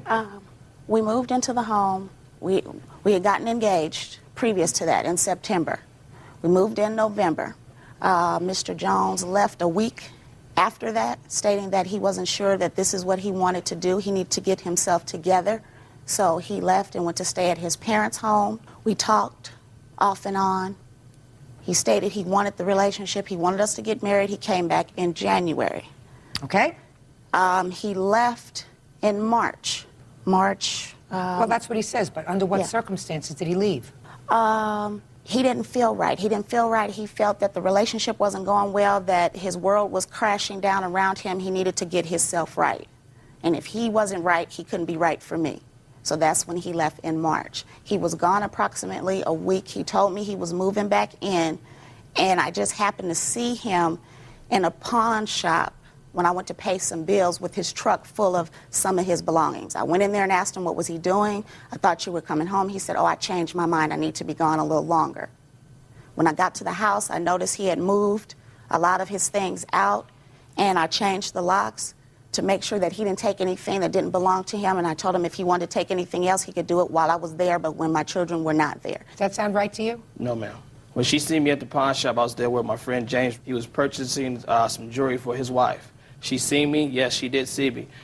Did she see you with any of the property that you had in the house? No, the property's still in her house. No, some of the property. No. Any of the property? Sir, no. I mean, ma'am, that's not right. His No. truck was parked But you across hadn't the been street. home? No, I haven't been home. You hadn't been home. For how long? I had went to work. Did you sleep there the night before? Yes, I did. You did? No, he didn't. Yes, I did. He was gone a week, ma'am. I believe he was gone a week. He was gone a week, and he stated that he was going to come home. That sounds right to me. Called him on a Friday. Your Honor, that's not true. Didn't catch him the whole weekend. Why do you Happened think to she catch threw him you on out, Monday. sir? Excuse me? Why do you think she threw you out? Well, we If I having believe problems. you. We having problems, like we said, and I came home. The doors was locked. She told me when I called her on my cell phone. She stated because after when I came home, all the stuff was out. A lot of my stuff was sitting outside. My friend James Rivers, none of I your was out. stuff was ever. I'm sorry. Was out. Okay, and when I got my stuff, I went to get my stuff. The doors was when I went to try to get in the house. The doors was locked. Is what you're telling me, sir, that from the time you moved in, other than this one brief time when you left back in maybe January, that you lived with her continuously? I left because we was having problems. So you left? Yes. Well, that's what I want to know. When did you leave? When did I leave? I left in January for approximately, I think it was 2 weeks, ma'am. Were you there constantly in the month of February? Yes. Slept there every day? Yes. What about the previous December? Were you there every day? No. Why not? Because we was still going through problems. I was trying to make sure everything was right within me and within this relationship, because I've been through a bad relationship once before, and I do not want to go through. I didn't want to go through another bad relationship. You know you are obligated under this lease. I was trying to help her. She was in a financial bind. We was together. I had my own separate apartment. I helped her out. This is not only this is a lease, but this is her house. This is her and her ex-husband's house. Do you own this house? I own 1/4% of the home, and when it was presented to me if we wanted to lease it and do a lease option, I didn't think it was a good idea, but Mr. Jones did. Just a minute. What do you mean you own 1/4 of the home? Well, it's a home that is actually owned by my ex-husband's parents. Yes. And during the time we were married, I owned 1/4% of it. When I vacated the marriage, my ex-husband took over the house. Are you still on the deed as a 1/4 owner of the house? I haven't seen the deed, ma'am. And I mean, recently, as far as I know, yes. I'm not. As far as I know, yes. Miss Cook. No, seriously, as far as I know, yes. You were divorced. In the divorce decree, it says who owns what. Who owns what piece of property. So, as far as you know, you own 25%. 25% of this property. So if the property is sold, you get 25% of its value. Yes. So who do you pay the rent to? Pay the rent to Mr. He is our landlord. Well, he only owns 1/4 of the property, according to you. Yes. His parents actually did the loan, but when we were married, we paid for the house. Once the marriage was dissolved, Mr. Why Brian are you paying him any money if each of you own the same percentage of the house? Because we decided, Mr. Jones and I decided that we were going to take over the home and buy Mr. and his parents out of the home. Well, you don't buy him out of the home if you're renters. Well, we were going to buy the home at the end of the lease. Why are you paying him any money if each of you own the same percentage of the house? Real cases, real people. Judge Judy. Leslie Cook says ex-fiancé Moore Jones owes for breaking an apartment lease. Moore is countersuing for the return of his property. Are you still staying in the house? Yes, ma'am. With your 3 children? Yes, ma'am. Do you plan to stay in the house with your 3 children? No, because of this arrangement, because Mr. Jones left, he is putting the home on the market, and we have to find another place to stay. Okay. Because I can't afford it. I cannot afford it. Oh, well, you should tell your ex-husband that you can't afford to pay $950 for your 1/4 of the house. You should be able to cut that in half. Do you understand what I'm saying to you? If you own the same percentage of the house as your landlord, I don't understand why you would pay your ex-husband rent unless he was kicking back half the rent to you, because you each own the exact same thing. Because the money that we put into the home was going to be set aside for a down payment. Oh. Down payment, so we Down could buy. payment, so we he could was buy going the to home. take this $950 a month and put it aside so that the 2 of you could buy the house. Yeah, not all $900. The portion that was over the mortgage, yes. And how much is the mortgage? The mortgage is $666. I suggest you find another place to live. Look, this is not a clean lease agreement. Since you each own the same percentage of property, I don't see why he should be responsible for paying off a mortgage on a house that he's not going to be living in. Now, what about his property that's there? What do you have of his property that's there, I have Ms. pictures Cook? here. Just tell me what you have. His bedroom set, his couch and love seat, and coffee table with 2 end tables, and a entertainment center. Is that what she has of yours? In the garage, I have my kids' bikes, my kids' prices, pictures of me when I was a baby, and my kids' pictures when they were babies. And have a few other things that's in the garage that I want out of the garage. Okay, are those things in the garage? Probably. Yes, I haven't touched anything. We have to set up a date and time when he can come and get his stuff. What's a good time for you? Anytime. I'm open. What's a good time for you? Anytime after 5 o'clock. Oh, anytime after 5:30. Do you want him to come with somebody to get his stuff? Would it be easier for you, or do you want somebody with you in the house? Yes, I would like somebody there because I don't trust him because he threatened me this past weekend, so I don't want him That coming is over there far by from himself. the truth. Who do you want there? I would prefer a police officer. Well, can you get a police officer to accompany you? I can call. I'm sure I could. Okay. The court will prepare an order indicating that 5 days from today's date, between 5:30 and 7:30, you come and pick up your stuff. Goodbye. Parties are excused. You may step out. I don't think that it went fairly because this is something that we both did together, and now I'm stuck and I can't afford to keep the place. Now I have to look for somewhere else to live. Learn how to talk and communicate, and at best, try to leave on good terms. And now the next case. All parties on Calderon versus Moore. Steps forward, please. 23-year-old child care provider Erica Calderon is suing her former friend, 33-year-old salesperson Cammie Moore, for babysitting fees and the unpaid balance on a car. Ms. Calderon, your complaint alleges two things. First, that the defendant, for whom you did some babysitting, owes you some money for the babysitting. Your second cause of action is that a car that you sold to her, she made partial payment on the car and did not make the rest of the payment on the car. Correct. Those two things. Correct. I gather that your arrangement was that you would accept as payment, when you started to babysit for her, whatever money she was getting from the state for child care. Correct. When did you start babysitting for her? I first started babysitting for her in December. How much were you paid a month by the state to babysit for her? The first month I was paid like $272. How many children were you caring for? Just one. And in the month of January, how much were you paid? I was paid $300. 300 even? $372 also. And in February, how much were you paid? Nothing. Did you babysit for her in February? I babysat for her 2 weeks. And I was just doing it more of a favor for her. So you babysat for her for 2 weeks as a favor? Right. I did that because she had told me that she didn't want to leave her daughter with her mom because her mom was not fit to babysit her. And she didn't have anybody else to do it. Was she working? Yes, she was. So what do you claim she owes you for babysitting? I claimed that she owed me a total of $500. Well, I know that that's what you claim. How do you get to that figure? She had agreed to pay me whatever the state didn't pay me out of her pocket, but she was going to pay me $250 an hour instead of $213 an hour.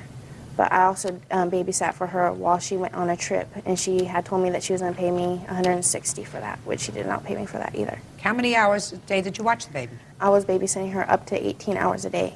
Did you keep a log? I kept a log, but I didn't bring it with me.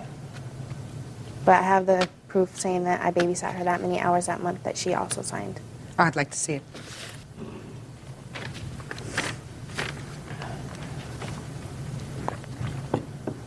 This is what was submitted to the state. Correct. Did you have an agreement with her to pay anything over Nothing. what the state provided? Nope. I was under the understanding that the state would pay for any hours, hour to hour, dollar to dollar. I did not realize that there was a cap to it because I had used the state before and I have worked that many hours and my mom did take care of my child and I did choose Erica over my mother, which now I realize I should not have, but it was always paid. There was never any out-of-pocket expenses. But what Erica refuses to say is I did pay $25 deductible each month. She paid me $25 a month one time, which was in December. No, that is But not then true. also she kept borrowing money from us, also to do laundry, for gas for her car, And it was paid for back. milk, everything. You didn't do any babysitting for her after February. Mm-hmm. But then you sold her a car. Correct. And you sold her a car, according to you, for $600. Correct. And she had money to give you as a deposit of $200. Right. Did you at that time say to her, look, you still owe me money from the babysitting, so I'd like to treat some of this as babysitting money? No. And the reason why I didn't do that was because she had told me when she got her income tax that she was going to pay us for the child care that she had owed us and also for the car, when she got her income tax. What kind of car did you sell her? An 81 Toyota Tercel wagon. For which she gave you a down payment of $200. Correct. Owing you $400. Correct. But then you took the car back. We took it back because... A month later. Right. So she had the car for 1 month. Right. And you took it back because she didn't pay you the other $400. Right. Did you give her back the $200? No, I did not, because I had a Or the contract with her. repairs. Just a second. I had a written contract that she was supposed to pay me the money, which she did not, when she got her income tax, which she did not. So you She got your broke car the back? contract. Right. She broke the contract. No, I did not. Shh, just a second. I'll let you speak in a minute. I'm sorry. But you got your car back. Right. And you got your car back, and you kept her $200. Right. Which, as far as I'm concerned, covers your babysitting, any extras that you might have done for her. So I assume that the reason that you initiated this lawsuit was not for the babysitting money. The reason you instituted this lawsuit was because of the car. Well, initially... Because you would have initiated the lawsuit back in March if she owed you money. Well, I kept giving her chances because, we were friends. I wasn't doing it. Kept giving her chances. She wasn't working. She was working on and off. It was just... Friends don't sue friends. And Well, sometimes they do if they owe money. Were you supposed to I'm just curious. Your arrangement was you were supposed to give her money, the other $400 for the car when you got your income tax. Is that right? Before we even entered into the arrangement, she was sitting in her van, and I said, listen, I want to help you because I know that I have, you've helped me in the past. I do not really technically want the car because it's neither here nor there. Give me a break. The Will you fact, please, you don't buy a used car because you don't technically need it if you don't have money. No, I didn't technically want it, but I wanted to help them as much as, they say they helped me. But they know that there was problems with my tax return last year because of my daughter's name being hyphenated. I even reminded her of that. I said, listen, they've received it, they processed it. That doesn't necessarily mean it's going to be here in 2 weeks. Do you understand that? Oh, yeah, I understand that. For 4 weeks after that, her or her husband was continuously asking me if I had got my tax return. All right, so how much did you get back? I only got $281. There was no way it would cover it. He came to get the car. She never came to get the car. He came to my door, knocked on the door, stepped away from the door, and started throwing my stuff out of the car up against the wall. Not only my stuff, but my mother's stuff that she just purchased too, with several things that were broken. I never once instigated any kind of an argument with him. I did not come out of the house. I called the police. I asked him not to do that, knowing that they have just as thin walls as I do in my apartment. They knew the problems that I was having with my daughter and that I needed that vehicle in order to suffice the things I had to do with her. All right, so you didn't take the car because you were doing them a favor. You took the car because you needed it. No, I could have bought a different car, but Ms. I didn't. Moore, don't think I'm foolish. People do not buy used cars because they want to do somebody a favor, especially somebody that has no money. I guess I'm stupid and I do that. No, you're not stupid. You're just trying to be sympathetic. But you took the car back. Was there any problem with the car when you took it back? No, there was not. So you have your car back. You can sell it again for $600. Plus, it has a brand new starter on it that went out 3 days after I got it. Did you put in a new starter? Yes, I did, and I never once asked them for it. Just a second. How much was the new starter? $110. Okay, was there a new starter put in the car? Yes, there was, but when she had told us about it, she told us that it had only cost her $60. Whether it cost her $60 or $110, she put some money in the car, right? That you would have had to put in the car. Do you still have the car? Yes, I do. Okay, do you still drive the car? We're using it. Yes, we have. So you're using it. So you have a car with a starter, you got a $260 profit, right? Yeah. Forget it. Case is dismissed.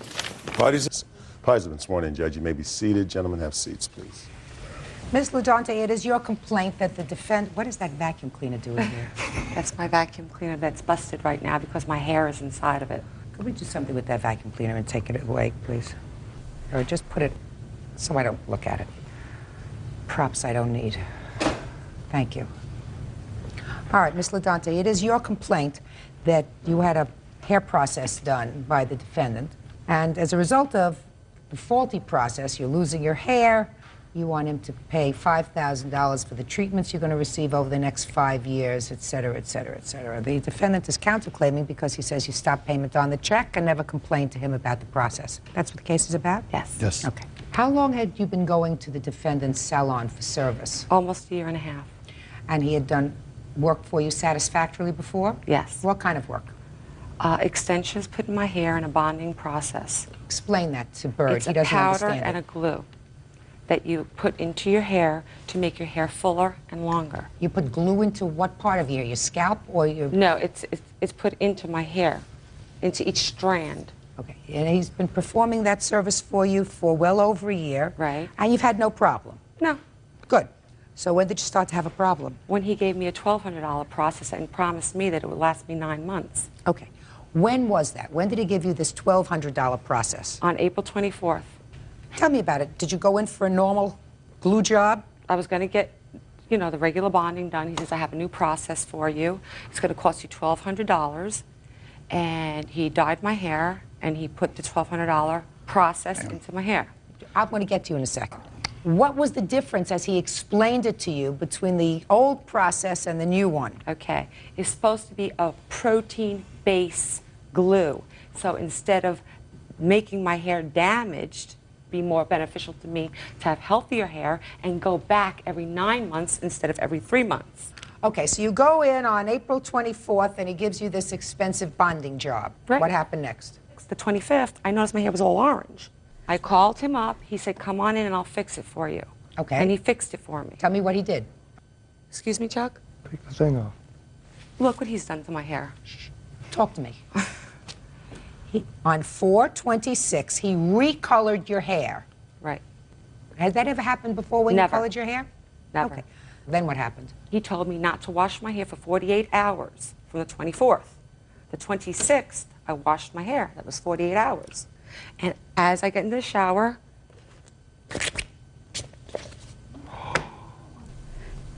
Don't be dramatic. I'm not being dramatic. There's It's only very one drama gal here. Are I'm not- those the extensions, or is that your hair? They're both. I have pieces here from the root. Your Honor, I'm just very upset, emotionally upset. There's no way. I'll show you, Greg. It's that far. When I attach it that far, Okay. an inch from the scalp. Well, Bird, I'm not going to ask you to do this. You ripped out my hair. Miss LaDante. Did she wash it with This is my roots. dog shampoo, or did you wash it with That's the a shampoo? conversation. Mr. Davis. Mr. Davis. Okay. Now, in all that clump of hair that you have over there, you picked out one piece, and you showed me that that was a root. Are there any other hair strands there that you can identify as your natural hair? Yes. Just take out what you can identify as your natural hair, madam. And then I will see if I can identify it as natural hair. Perhaps Mr. Davis can. Shall I give it to him? No, bring it up here. Because Bird doesn't want to go touch that. Bird doesn't like to touch those things. There you go. Okay. See my Okay. roots?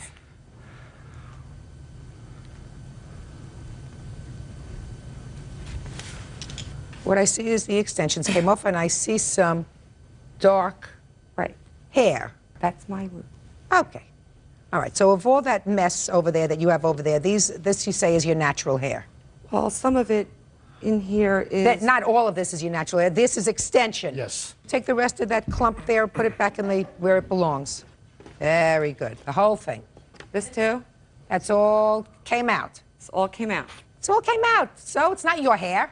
This came out, which is the process that he put on. This is not natural hair. This is not your hair. This is somebody else's hair, or some Human hair. Somebody made this from a sweater or something. I don't know. Okay. Now, let us assume, Miss LaDante, that it is true that the extensions that he put in came out. Yes. And you paid him $1,200. So why are you suing him for $5,000? Why? Yes. Okay. I need hair integration. Show me. Okay. I have a bill here for an estimate of doing $1,004. For what? For hair integration. It's What's right hair here. integration? It's almost like a wig, but it's not. You don't need a wig. Is that your natural hair? No, Listen to me. half of it isn't, half of it is. Madam, why don't you just cut off the extensions that you have in your hair? Yeah, I'm looking I'm at the going top to. of your hair. Top of your hair looks thick, looks fine. You know, you may need a little bit of a touch job right over there near the roots, but we're not talking about that. It looks as if this is healthy hair. You don't expect him to pay for another process, for another integration process for your head. He's not going to do that. Integration has no bonding, no glue, no nothing. So, you want a different process? Go get a different I'm process. in the marketing business. I have hair falling in front of my customers. Why don't you cut? It's not your hair. Why don't you just cut off the extensions? This never happened before until he did this process. Listen to me. Your hair isn't falling out. Your extensions are falling out. The extensions are from here down. Is that right? Right. Cut them off. Real cases, real people. Judge Judy. Lisa LaDante says hair salon owner Greg Davis owes for damaging her hair. Lisa says after receiving hair extensions, her real hair fell out. Okay, let me hear you. Chuck called me and said, let's talk about this. I said, okay, what's the problem? He's like, well, Lisa's petrified of you, da-da-da. I'm like, Chuck, come on. She's been coming to me for 1.5 years. I said, why hasn't she called me before now and said, you know, Greg, this is a problem. She knows it's not real hair. He's like, you know, come on, let's negotiate the price. And I said, what do I look like, Monty Hall? I did the service, she signed the check, everything over and done with. She stopped payment on your check. So you did not get paid for this process. Yes, ma'am. Is that right? Yes, ma'am. Your counterclaim, sir, for this money is denied, and I'm dismissing your claim. You, however, listen to me very carefully. You didn't pay for the service. If you had paid for the service, I would have awarded you the full amount that you had, in fact, paid him. But you stopped payment on the check. You were dissatisfied with the service, so you are out no money. My hair is damaged. It may be damaged, madam. Do you have... You make your appointment, so it won't happen. All right, I'm going to take care of it very easy. Don't show me papers. You have a witness here to testify? Yes, he wasn't even there. He was not even there. Yes, he I was. want you to be quiet. Who are you? Why? I'm her fiance. Are you a hairdresser? No, I should. Sit down. You have someone who is an expert in cosmetology, who is a licensed hairdresser, who will testify that they examined your hair and that your hair, as a result of this process, was damaged irreparably. Do you have such a witness? No. Then your case is dismissed because you have already been compensated by the fact that you stopped payment on his check. You are not out any money. He should not receive any money. But I, quite frankly, don't see why, if you take this hair that is not yours and cut it off, do your roots a little bit. That's just my suggestion, and I am not really an expert in the area. Put a little conditioner in your hair. It may be just fine. If you are going to continue to put glue and stuff in your hair, it's going to continue. I didn't put glue in my hair. He did. He didn't drag you in off the street, madam. Now, I don't think that that process can be good for your hair. You dye your hair. You put peroxide in your hair, you put glue in your hair, you put bonding stuff in your hair, and you expect your hair to be healthy. It ain't going to happen. You have my verdict. That's all. Parties are excused. You may step out. I just don't want anybody in Daytona Beach to ever let him do extensions and let this happen to them. You can see by her roots that she don't even go and have her hair done on a regular basis. I did not do my roots due to the fact that I was told not to touch my hair, so he, the phony, would not blame another hairdresser for what he did. And now the next case. All parties in the matter of Ackerman versus Peart. Step forward, please. 44-year-old accounts receivable clerk Ruth Ackerman and her daughter, 18-year-old Crystal, are suing Crystal's half-sister, 24-year-old office manager Melissa Peart, and her husband, Tyson Peart. Crystal says Melissa won't return her furniture. What's your first name? Crystal? Crystal, this is your sister. Yes. You're the mother. Yes. You're the husband. Yes. Hers. According to your complaint, there came a time that, for some reason, you moved into your sister's home with her husband. Had she been living with you before? My daughter? Yes. How old were you? I was 17 at the time. Oh, sorry, 18 in November. I just turned 18. Why did you go and live with your sister? I was living at a drug home at the time with my friends, and she suggested that would be the best place for me to What do be. you mean a drug home? Friends using drugs. How long had you been living there? For about a month and a half. Where did you live before that? With my mother. Why did you move out of your mother's home? Because I was a rebellious teen. So your sister did a nice thing. She said, come and live with me. Yes. You lived there from November of 2000 until when? To February. And then she told you to leave. Yes. Why? Well, we weren't getting along the end of the last month in February and January.